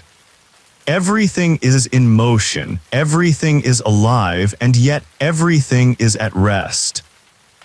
You stand there for a long moment, letting the peace of the world around you sink in. It's hard to put into words, but there's something incredibly humbling about being in this place. This space where life and death, growth and decay all come together in perfect harmony. The Aztecs were not just farmers, they were philosophers, engineers, and spiritual seekers, and their floating gardens were a reflection of everything they valued: balance, interdependence, and sustainability. It's a lesson that continues to resonate today. a reminder that we are all part of something larger, something more intricate than we can always understand. We may not live in a world of floating gardens or ancient temples, but we are still bound to the earth, still dependent on the natural world for our survival. And just as the Aztecs learned to live in harmony with the land, we must learn to do the same. The world around you is becoming even quieter now.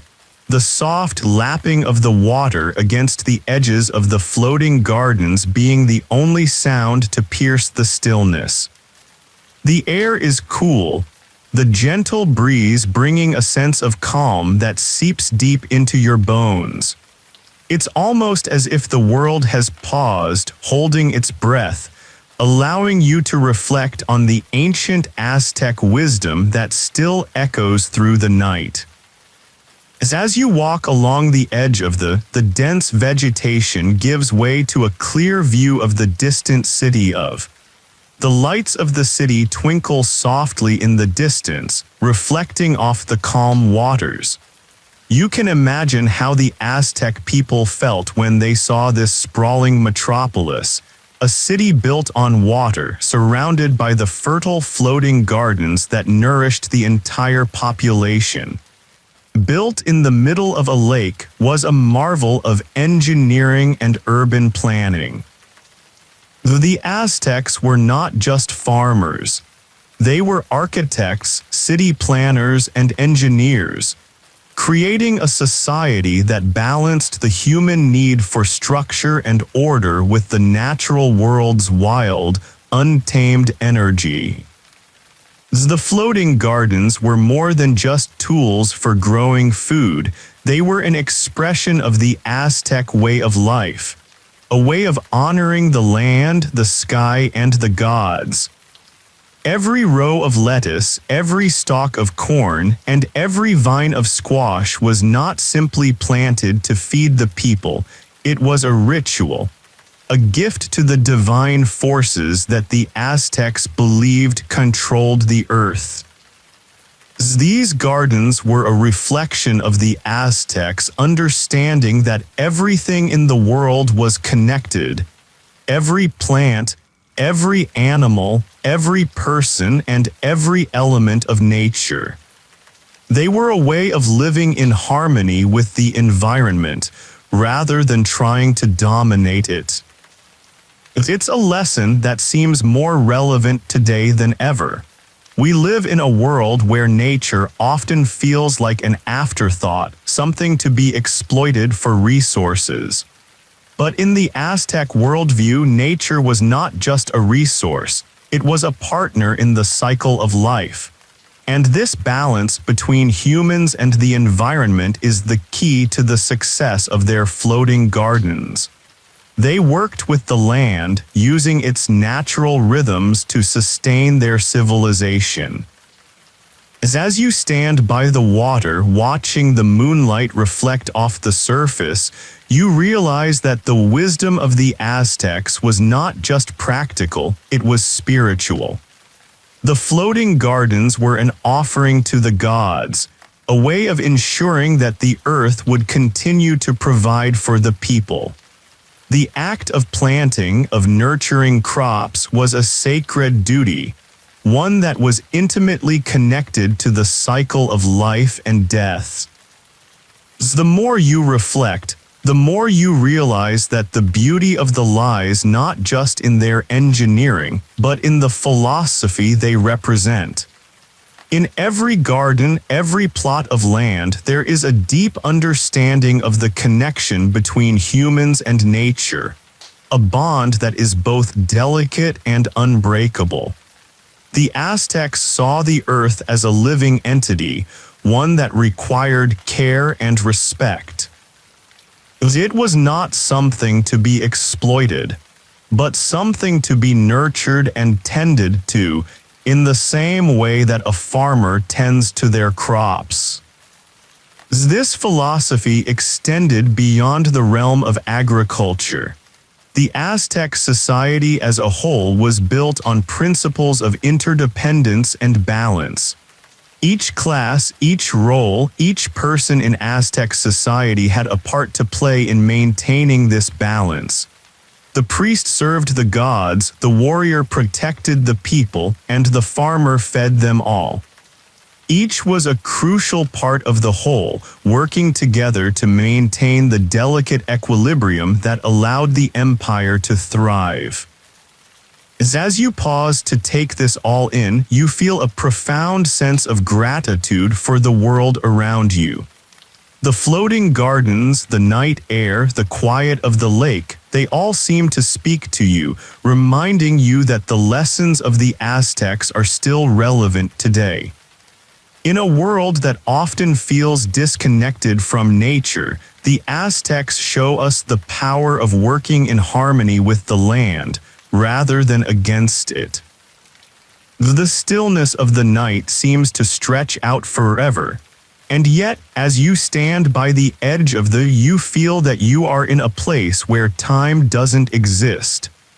There's something about this landscape, the soft, rippling water, the lush, green plants growing from the floating islands, that feels eternal, as though it belongs to a time that has always existed and will always exist. You look out across the water, and in the distance, you can see the outline of glowing softly in the moonlight. The great city with its towering temples, palaces, and markets was a marvel of the ancient world. Built on a series of islands in the middle of lake was a testament to the ingenuity and creativity of the Aztec people.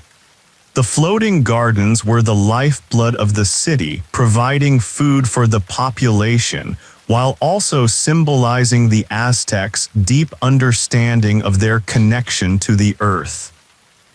As you walk along the path, you notice that the plants seem to glow in the moonlight. It's as though they too are connected to the earth's life force, their very existence a reflection of the divine. The Aztecs believed that everything on earth, every plant, every animal, every stone had a spiritual essence. They were not just farms, they were sacred spaces where the gods could be honored and the land could be nurtured. The deeper you go into the floating gardens, the more you feel like you're stepping back in time. The world around you is so still, so peaceful, that it's hard to imagine the bustle of a city, one of the most advanced civilizations of its time, thriving just beyond the reach of these floating islands. The Aztecs had created a world where the land itself was revered, where life was sustained by the earth, and where every action had a deeper meaning. You think about how the Aztecs approached the idea of balance. They didn't just grow food, they grew relationships. The relationship between the people and the land, between the gods and the earth, was what made their society so strong. And they were a perfect reflection of this belief in interdependence. Every plant, every reed, every stone played a role in sustaining the whole. It's a profound realization. In many ways, the Aztecs were ahead of their time, understanding that to sustain a civilization, you need more than just resources. You need a deep understanding of your environment and an unshakable respect for it. Though as incredible as they were just one part of the larger picture of Aztec life. A civilization built on sustainability, respect, and balance. As you stand there in the quiet, watching the water and the floating gardens, you realize that the lessons of the Aztecs are just as relevant today. We live in a world that often feels disconnected from the earth, but the Aztec wisdom still resonates. We are all part of a larger system, a delicate web of life that requires balance and care. They are a reminder that we are not separate from nature but part of it. The floating gardens, the calm waters, and the quiet beauty of the world around you are not just a piece of history. They are a living testament to the power of harmony, respect, and sustainability. The Aztecs knew that to thrive, they had to live in balance with the earth. And as the moon continues its journey across the sky, you feel the soft pulse of the earth beneath your feet, a reminder that we too must find that balance. As the night has deepened now, the sky a velvet blanket dotted with stars. The air around you has turned cooler and the world seems to have settled into a perfect stillness. The floating gardens in front of you are bathed in the soft light of the moon, each reed and plant outlined in silver. The gentle rustle of the leaves in the breeze is the only sound, and it carries with it a sense of peace, almost like a lullaby for the earth itself. You pause, looking out across the lake, the stillness of the water mirroring the quiet that envelops the floating gardens.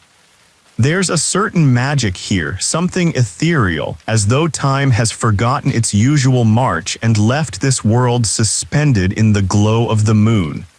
For a moment, you feel the connection between the Aztecs and this landscape, as if their presence still lingers in the air, whispering lessons about balance, sustainability, and the cycles of life.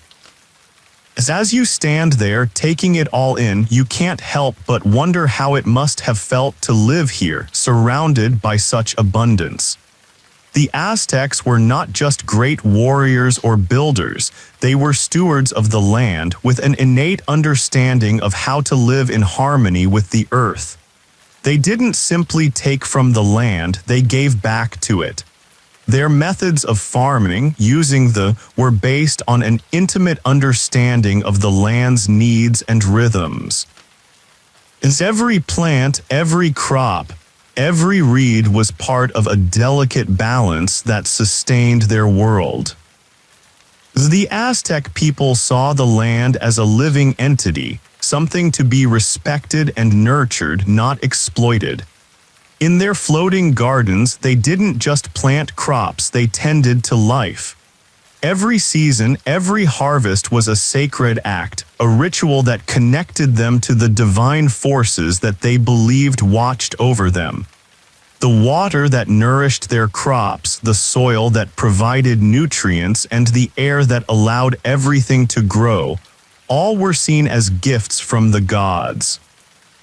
This understanding of the interconnection between humans and nature wasn't just practical, it was deeply spiritual.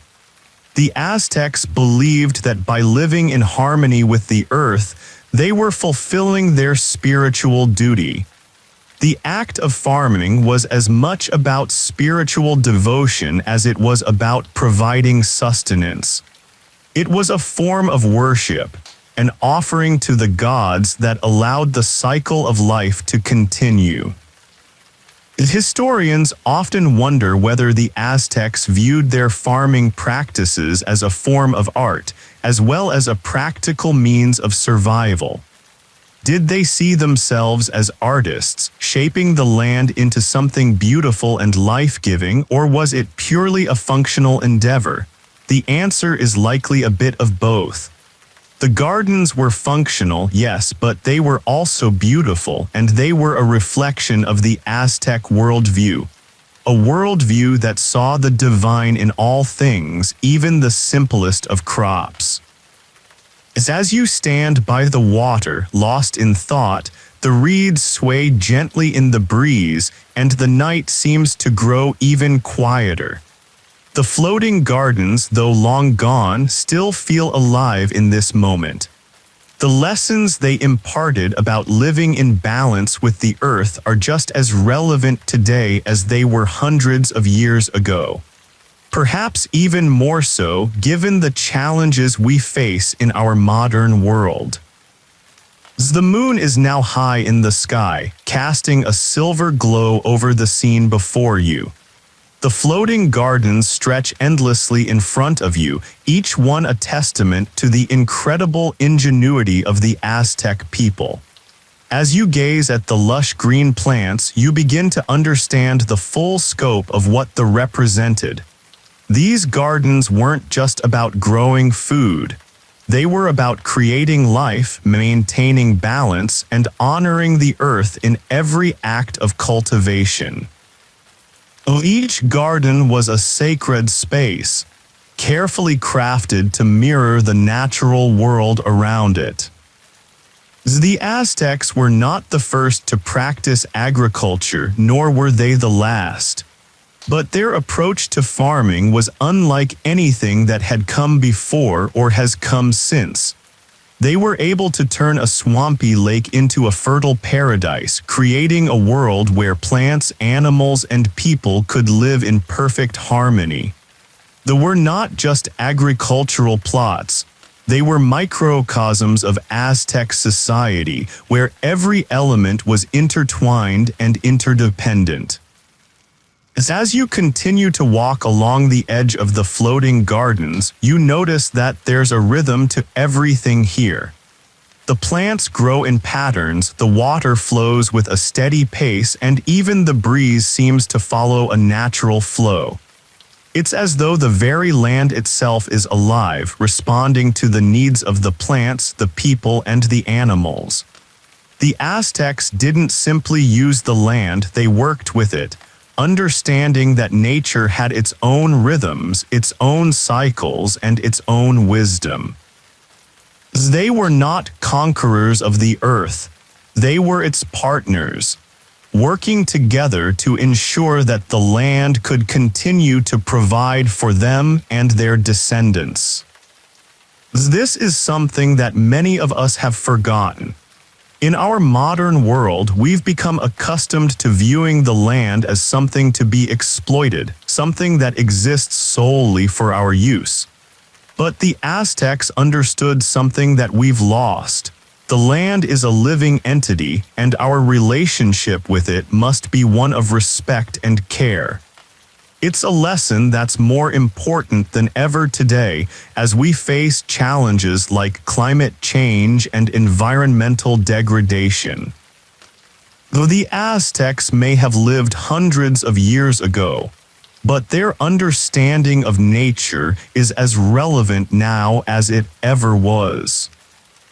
The floating gardens, with their intricate web of plants, water, and soil, offer us a glimpse into a world where nature and humanity existed in perfect balance. They were not just farming, they were creating something sacred, something that nurtured not only their bodies but their spirits as well. Every seed they planted, every crop they harvested was an offering to the earth, an acknowledgement of the delicate balance that sustained their world. The deeper you reflect on this, the more you realize that the Aztec wisdom about farming wasn't just about how to grow food, it was about how to live. It was about understanding that everything in the world is interconnected, that the actions we take today will have consequences tomorrow. It was about recognizing that we are not separate from nature, we are part of it. And as stewards of the land, it is our duty to protect it, nurture it, and live in harmony with it, just as the Aztecs did so long ago. As the moon continues its journey across the sky, the world around you grows quieter and you feel a deep sense of peace. The floating gardens are a reminder that balance is not just something to strive for, it is something to live by. And as you stand there, taking in the peaceful beauty of the gardens, you realize that the lessons of the Aztecs are still with us, still waiting to be remembered. As the night grows even quieter, and the stillness wraps around you like a familiar blanket, comforting and expansive.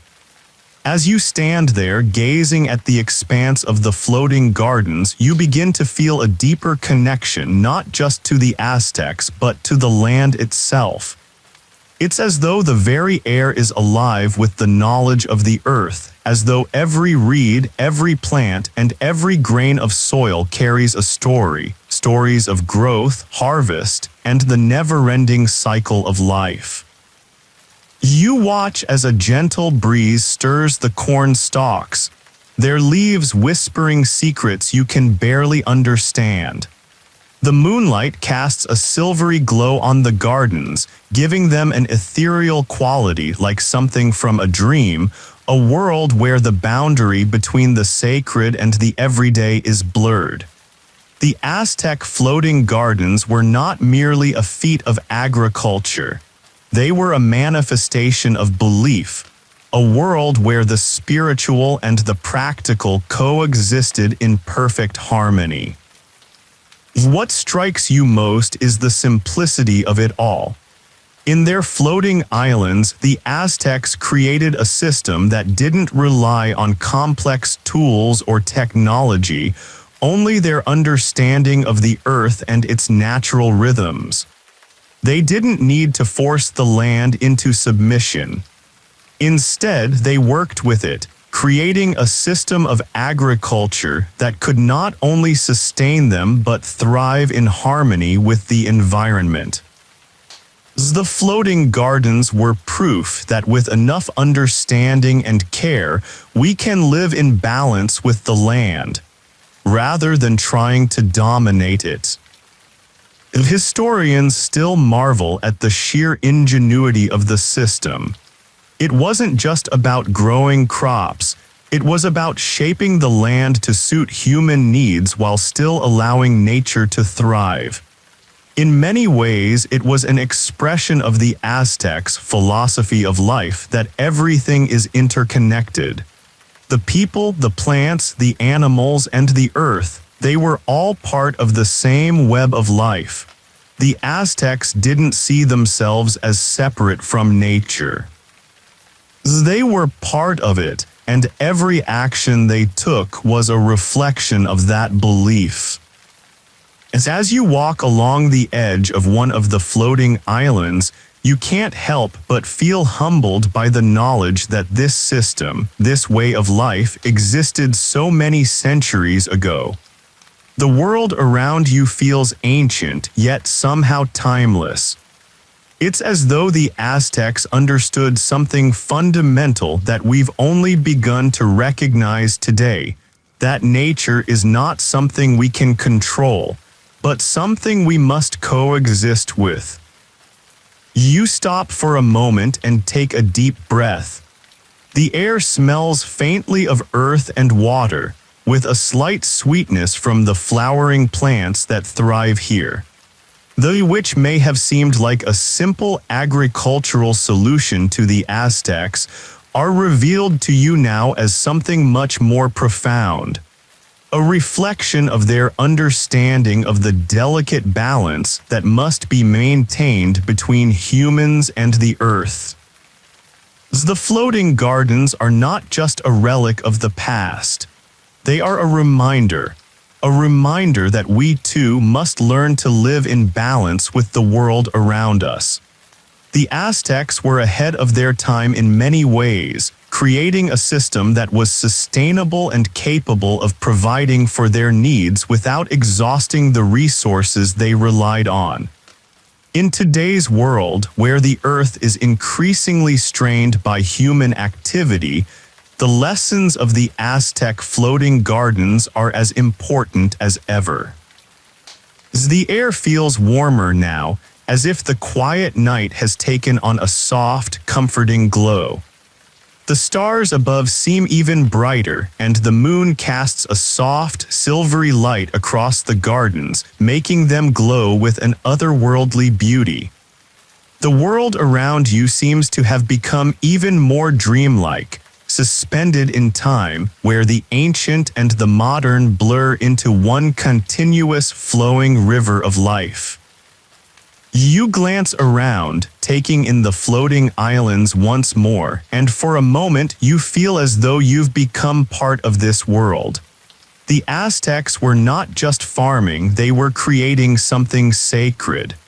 These gardens were their offering to the gods, their way of honoring the earth and the forces that sustained them. The very act of cultivation was a ritual of respect for the divine, a way to ensure that the cycle of life would continue.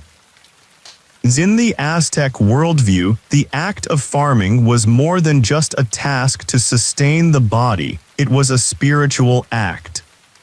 Each corn stalk, each bean vine, and each squash blossom was a living prayer, a symbol of the Aztecs' relationship with the earth. They didn't just take from the land, they gave back, offering their labor, their harvests, and their rituals as a way of showing gratitude for the earth's bounty. In this way, they were a living altar, a sacred space where the people, the gods, and the land could come together in mutual respect. This deep connection to the land and the divine is what makes the floating gardens so special. They were not just a way of growing food, they were a manifestation of the Aztec spirituality and their reverence for the world around them.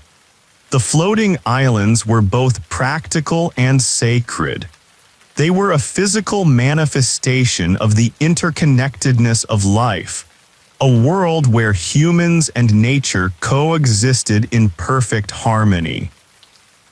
As you stand there reflecting on this, you realize that the Aztecs saw balance as the key to their survival. They didn't take more from the land than it could provide. They didn't deplete the earth's resources. Instead, they worked with the natural world, using their deep understanding of its rhythms and cycles to ensure that the land would continue to provide for them for generations to come. They honored the earth, and in return, the earth nourished them. The floating gardens were more than just agriculture. They were an expression of the Aztec worldview, a worldview that placed humans not at the center of the universe but as a part of it. The Aztecs saw themselves as stewards of the land, tasked with caring for the earth, ensuring its fertility, and passing on this knowledge to future generations. This respect for the earth, for the cycles of life, is what made the Aztec civilization so resilient and prosperous. As the moon rises higher in the sky, casting its light over the gardens, you feel a deep sense of gratitude for the lessons of the Aztecs. Their wisdom, their connection to the earth, and their reverence for the cycle of life are just as relevant today as they were centuries ago. In a world that often seems disconnected from nature, the Aztecs' floating gardens serve as a reminder of the profound relationship we can have with the earth if we choose to honor and respect it. The air is thick with the quiet serenity of the night, and the world around you feels so still, it's almost as if you've stepped outside the flow of time altogether. The moon, now fully risen, shines brightly over casting long shadows across the gently rippling water. The subtle glow of the moonlight reflects off the still surface, making the floating gardens look even more magical, as though they are not of this world but from a place of pure dreams. As you walk, your footsteps are muffled by the soft earth beneath you. It's a strange feeling, walking through a place where every step seems to take you deeper into the heart of a past that, though long gone, still feels incredibly alive. The floating gardens, though centuries old, have a timeless quality. They speak not only of the Aztecs' ingenuity, but of their understanding of the world as a living, breathing entity. They knew that to thrive, they had to be in balance with nature. not above it, not separate from it, but part of it. The Aztecs didn't view the land as something to conquer or dominate. They saw it as a partner to whom they owed their survival. This partnership wasn't just practical, it was deeply spiritual. Every act of farming, every planting of seeds, every harvest was an offering, a ritual of connection to the earth, to the gods, and to the cycle of life. The floating gardens were not merely a means of providing sustenance. They were a way to nourish the soul, a sacred space where the divine and the earthly met in perfect harmony. Historians have long been fascinated by the ways in which the Aztecs integrated their spirituality into their everyday lives. For them, farming wasn't just a physical act, it was a spiritual one as well. The gods, they believed, needed to be fed just as much as the people did. And so every crop they grew was seen as an offering, a gift to the gods to ensure their favor, their protection, and the continued fertility of the land. There were more than just agricultural plots, they were sacred spaces. As you stand there, taking it all in, you begin to understand that every element of this world, the soil, the water, the plants, and the people, was connected in a complex web of life. And at the heart of it all was the belief that every living thing had its place in the larger cosmic balance. The Aztecs believed that their role as caretakers of the earth was one of sacred responsibility. And it wasn't just the food they grew that mattered, it was the relationship they maintained with the earth. The Aztec people didn't see themselves as separate from nature. They were not dominators of the land. They were stewards, tasked with tending to the earth in the same way that a gardener tends to their plants, carefully, with respect, and with an understanding that the land must be nurtured for future generations. This belief in interdependence between people, land, and the divine was at the heart of Aztec society. As the cool breeze swirls around you, you notice a faint sound in the distance, the soft hum of another canoe gliding over the still water. It's a subtle reminder that this world, though still and silent, is full of life. The people who once lived here understood that life is a constant flow, a flow of energy, of creation and destruction, of growth and decay. Everything is part of the great cycle, and nothing is truly separate.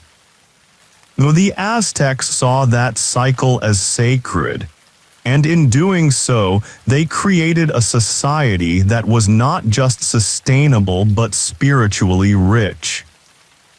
As the canoe draws closer, you can see the silhouette of the rower in the moonlight, their movements graceful and deliberate, their journey as much about the act of travel as it is about the connection to the water. The world is quiet, but in that quiet, everything is alive. The act of rowing, like the act of farming, is a ritual, a movement that carries with it the history of the Aztec people, their respect for nature, and their belief in the deep, interconnected web of life. As the boat passes by, the rower gives you a respectful nod, their silhouette disappearing into the distance, as though they are returning to a world where time moves slower, where the ancient rhythms still pulse beneath the surface of the water. The sound of the oars fades, but the stillness that follows seems to fill the space around you. It's a kind of peaceful quiet, the kind that invites reflection. This world, so carefully cultivated by the Aztecs, feels incredibly alive. Even the quiet holds its own kind of life. filled with the echoes of a civilization that knew how to live in balance with the earth.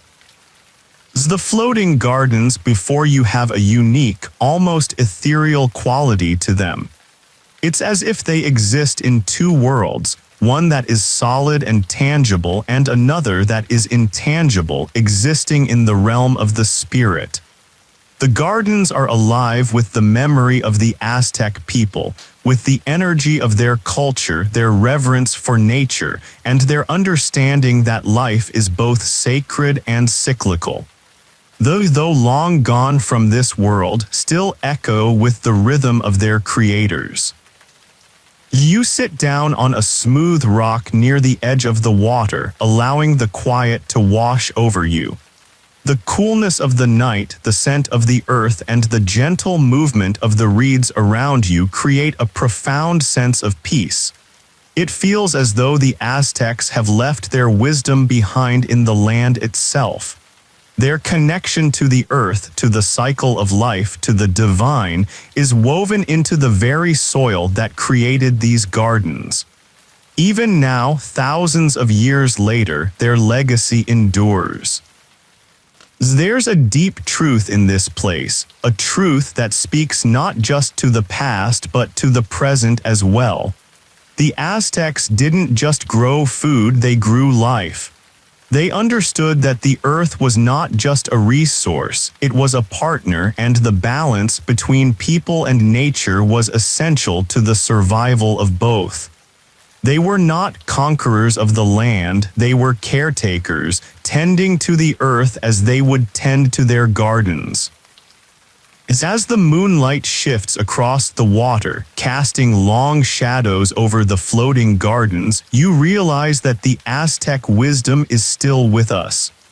The floating gardens are not just a story of the past, they are a lesson for the present, a reminder that we must learn to live in balance with the world around us.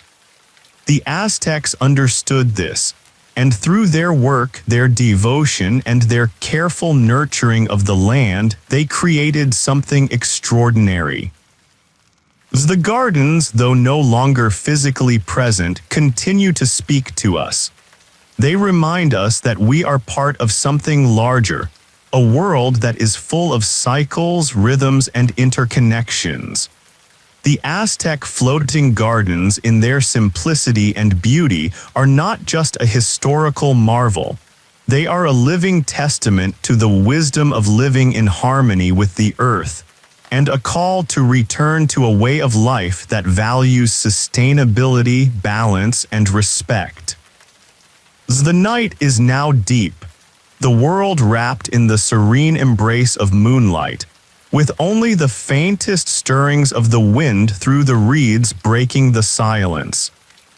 The floating gardens in front of you seem to stretch on forever, bathed in silver light, each reed and plant standing as a testament to a people whose understanding of the land surpassed even the most sophisticated technologies of their time. The stillness around you is profound. So profound that you feel as if the very air carries with it the wisdom of the Aztecs, whispering stories of their ingenuity, their spirituality, and their harmonious connection to the earth. As you sit quietly by the water, your mind drifts, and you can almost feel the presence of the Aztecs, their hands in the soil, their eyes on the sky, their hearts attuned to the land in a way that seems almost impossible in today's world. Their floating gardens, built from mud, reeds, and water, were more than just agricultural plots. They were living, breathing expressions of the Aztec philosophy. A philosophy rooted in the belief that life in all its forms is sacred. The Aztecs were well aware that everything in nature, from the smallest seed to the tallest tree, had a role to play in the great cycle of life. This wasn't just about farming to feed their people. This was about maintaining a balance between humanity and nature. Every plant from the lettuce to the maize was part of a larger ecosystem, one that they carefully nurtured and tended to not out of necessity, but as a ritual of respect for the earth. They didn't just take from the land. They gave back, offering their work, their harvest, and their rituals to the gods who they believed sustained the earth's fertility. Historians still debate whether the Aztecs' spiritual beliefs were the sole driving force behind their agricultural practices, or whether their practical knowledge of farming simply merged with their religious and philosophical views. Regardless, the floating gardens are a reflection of their deep respect for nature, an embodiment of their belief that humans are not separate from the natural world, but are instead part of an eternal, interconnected cycle of life, death, and rebirth. As you continue to sit in the quiet, you notice how the water remains perfectly still, the surface reflecting the world above in perfect clarity. The floating gardens, though designed for agriculture, have taken on a new meaning. They are no longer just a reminder of the past, they are a living symbol of sustainability, a lesson for the present and future, urging us to return to a more balanced way of life, one where we are partners with the earth rather than its masters. The moon has now passed its zenith, and the night has deepened into its most serene and quiet state. The air is still and cool, and the world of the floating gardens seems to be at rest, holding its breath, waiting for something. What that something is, you can't quite tell, but it feels as though the entire landscape, the water, the plants, the earth itself, is waiting for something to awaken, some deeper understanding to surface from beneath the stillness.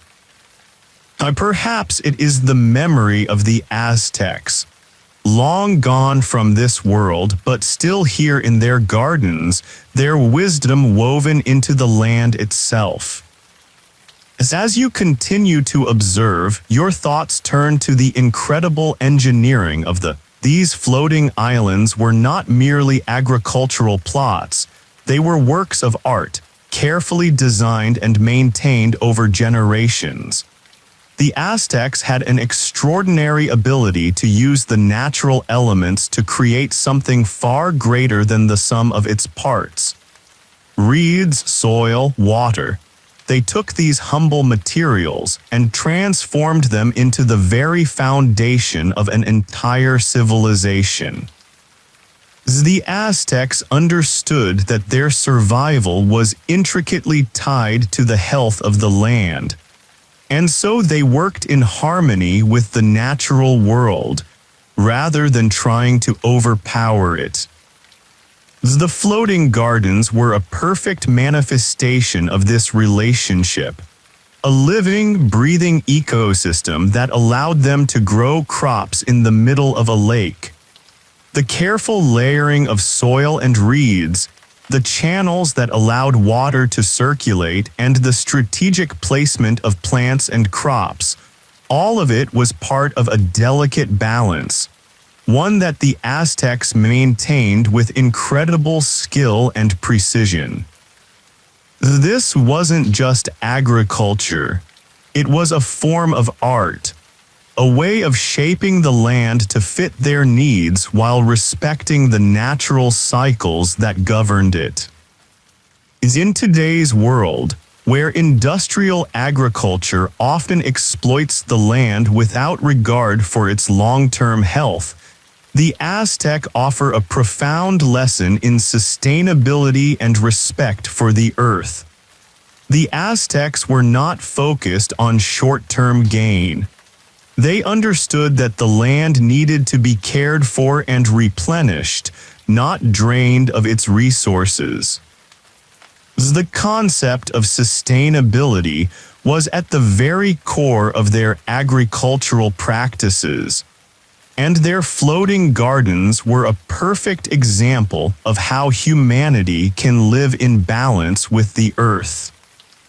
As the hours pass, the moon continues its silent journey across the sky, casting its pale light on the floating gardens which seem almost sacred in their stillness.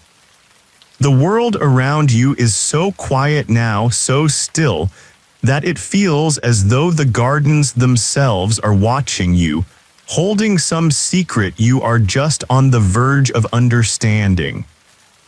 The deeper you walk, the more you begin to feel the quiet presence of the Aztecs. Their connection to the land, their reverence for nature, their understanding of the cycles that governed life. The Aztec people didn't just farm the land, they lived with it. They knew the rhythms of the earth as well as they knew their own hearts. They understood that the seasons weren't just markers of time, they were spiritual cycles, a reflection of the divine forces that controlled the universe.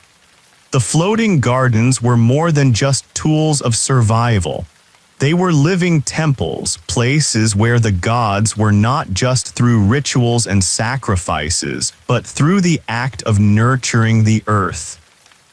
This sacred relationship between the people and the land is perhaps the most profound lesson that the Aztecs left behind. Today, we live in a world where nature is often seen as something to be conquered and exploited, rather than something to be respected and nurtured. The Aztecs in their floating gardens understood that to thrive, humans must work in harmony with the earth, not against it. Their gardens were an embodiment of this philosophy, a living, breathing system that worked in perfect balance with nature. As you stand there in the quiet, the soft rustling of the reeds in the breeze seems to carry this wisdom to you.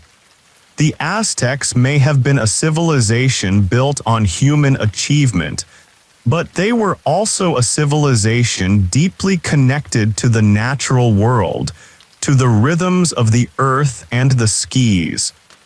They built their world on the understanding that balance is the key to life. As the hours pass, the moon continues its silent journey across the sky, casting its pale light on the floating gardens which seem almost sacred in their stillness. The world around you is so quiet now, so still, that it feels as though the gardens themselves are watching you, holding some secret you are just on the verge of understanding. The deeper you walk, the more you begin to feel the quiet presence of the Aztecs. Their connection to the land, their reverence for nature, their understanding of the cycles that governed life. The Aztec people didn't just farm the land, they lived with it.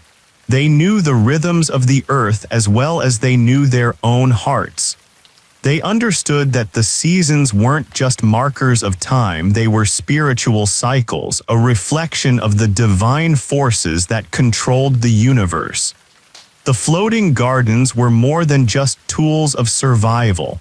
They were living temples, places where the gods were not just through rituals and sacrifices, but through the act of nurturing the earth.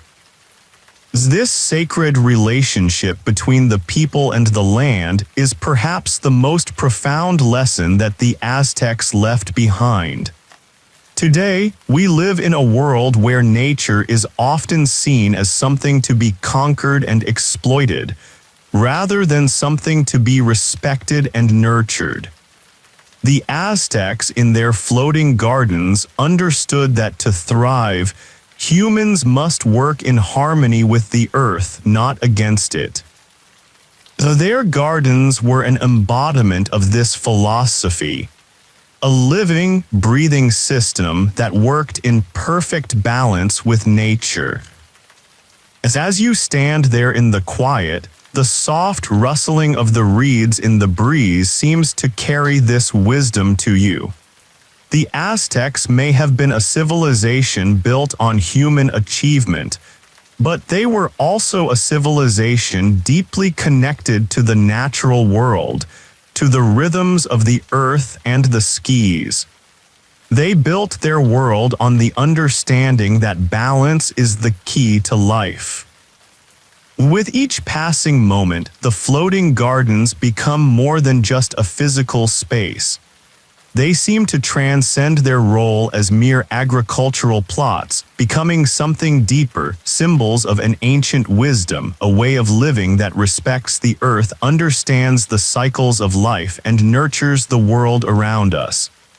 The Aztecs knew that to flourish, humans must not only take from the earth but also give back through care, through ritual, and through a deep respect for the natural balance of life. As you walk along the edge of one of the floating gardens, you can't help but be awed by the incredible complexity of the system the Aztecs built. They were not just places to grow food. They were miniature ecosystems, carefully balanced and designed to sustain not only the crops but also the people who relied on them. The Aztecs understood the delicate relationship between all things: the earth, the water, the plants, the animals, and the gods. They knew that each element had a role to play, and that life could only thrive when everything was in perfect balance. The floating gardens were a reflection of this belief. They were places where humans and nature worked together to create something greater than the sum of its parts. They were places where the land could rest, the crops could grow, and the people could live in harmony with the earth. The night is now at its deepest, the world around you bathed in the soft light of the moon. The floating gardens, though silent and still, seem to carry with them the weight of centuries of wisdom. You stand there, alone but not lonely, feeling the presence of the Aztecs in the air, in the water, in the land. The quiet hum of life in the gardens is a reminder that everything is part of a larger cycle, a cycle that continues long after the people who once tended it are gone. The Aztecs were not just great warriors or builders, they were great caretakers of the earth. Their floating gardens were an expression of their deep connection to the land and to the cycles of life that governed the world. They understood that to survive, humanity must live in balance with nature. And their gardens, simple yet profound, were a reminder of this truth. As you stand there watching the moon rise higher in the sky, you feel a deep sense of peace. The gardens, the water, the night air, they all seem to be part of the same larger tapestry of life. The Aztecs may have long since passed, but their legacy remains embedded in the very soil that supported their floating gardens. They left behind a lesson that is just as relevant today as it was centuries ago. Balance is the key to life. The moon shines down on the gardens, and you know that no matter how much the world changes, the earth's rhythms will continue. The floating gardens, though gone, live on in the wisdom they left behind. A wisdom that can guide us toward a future where we live in balance with the land, as the Aztecs once did. And so, in the stillness of the night, you are reminded, all things are connected. And as the earth continues to turn, we are all part of the great cycle, bound by the rhythms of nature.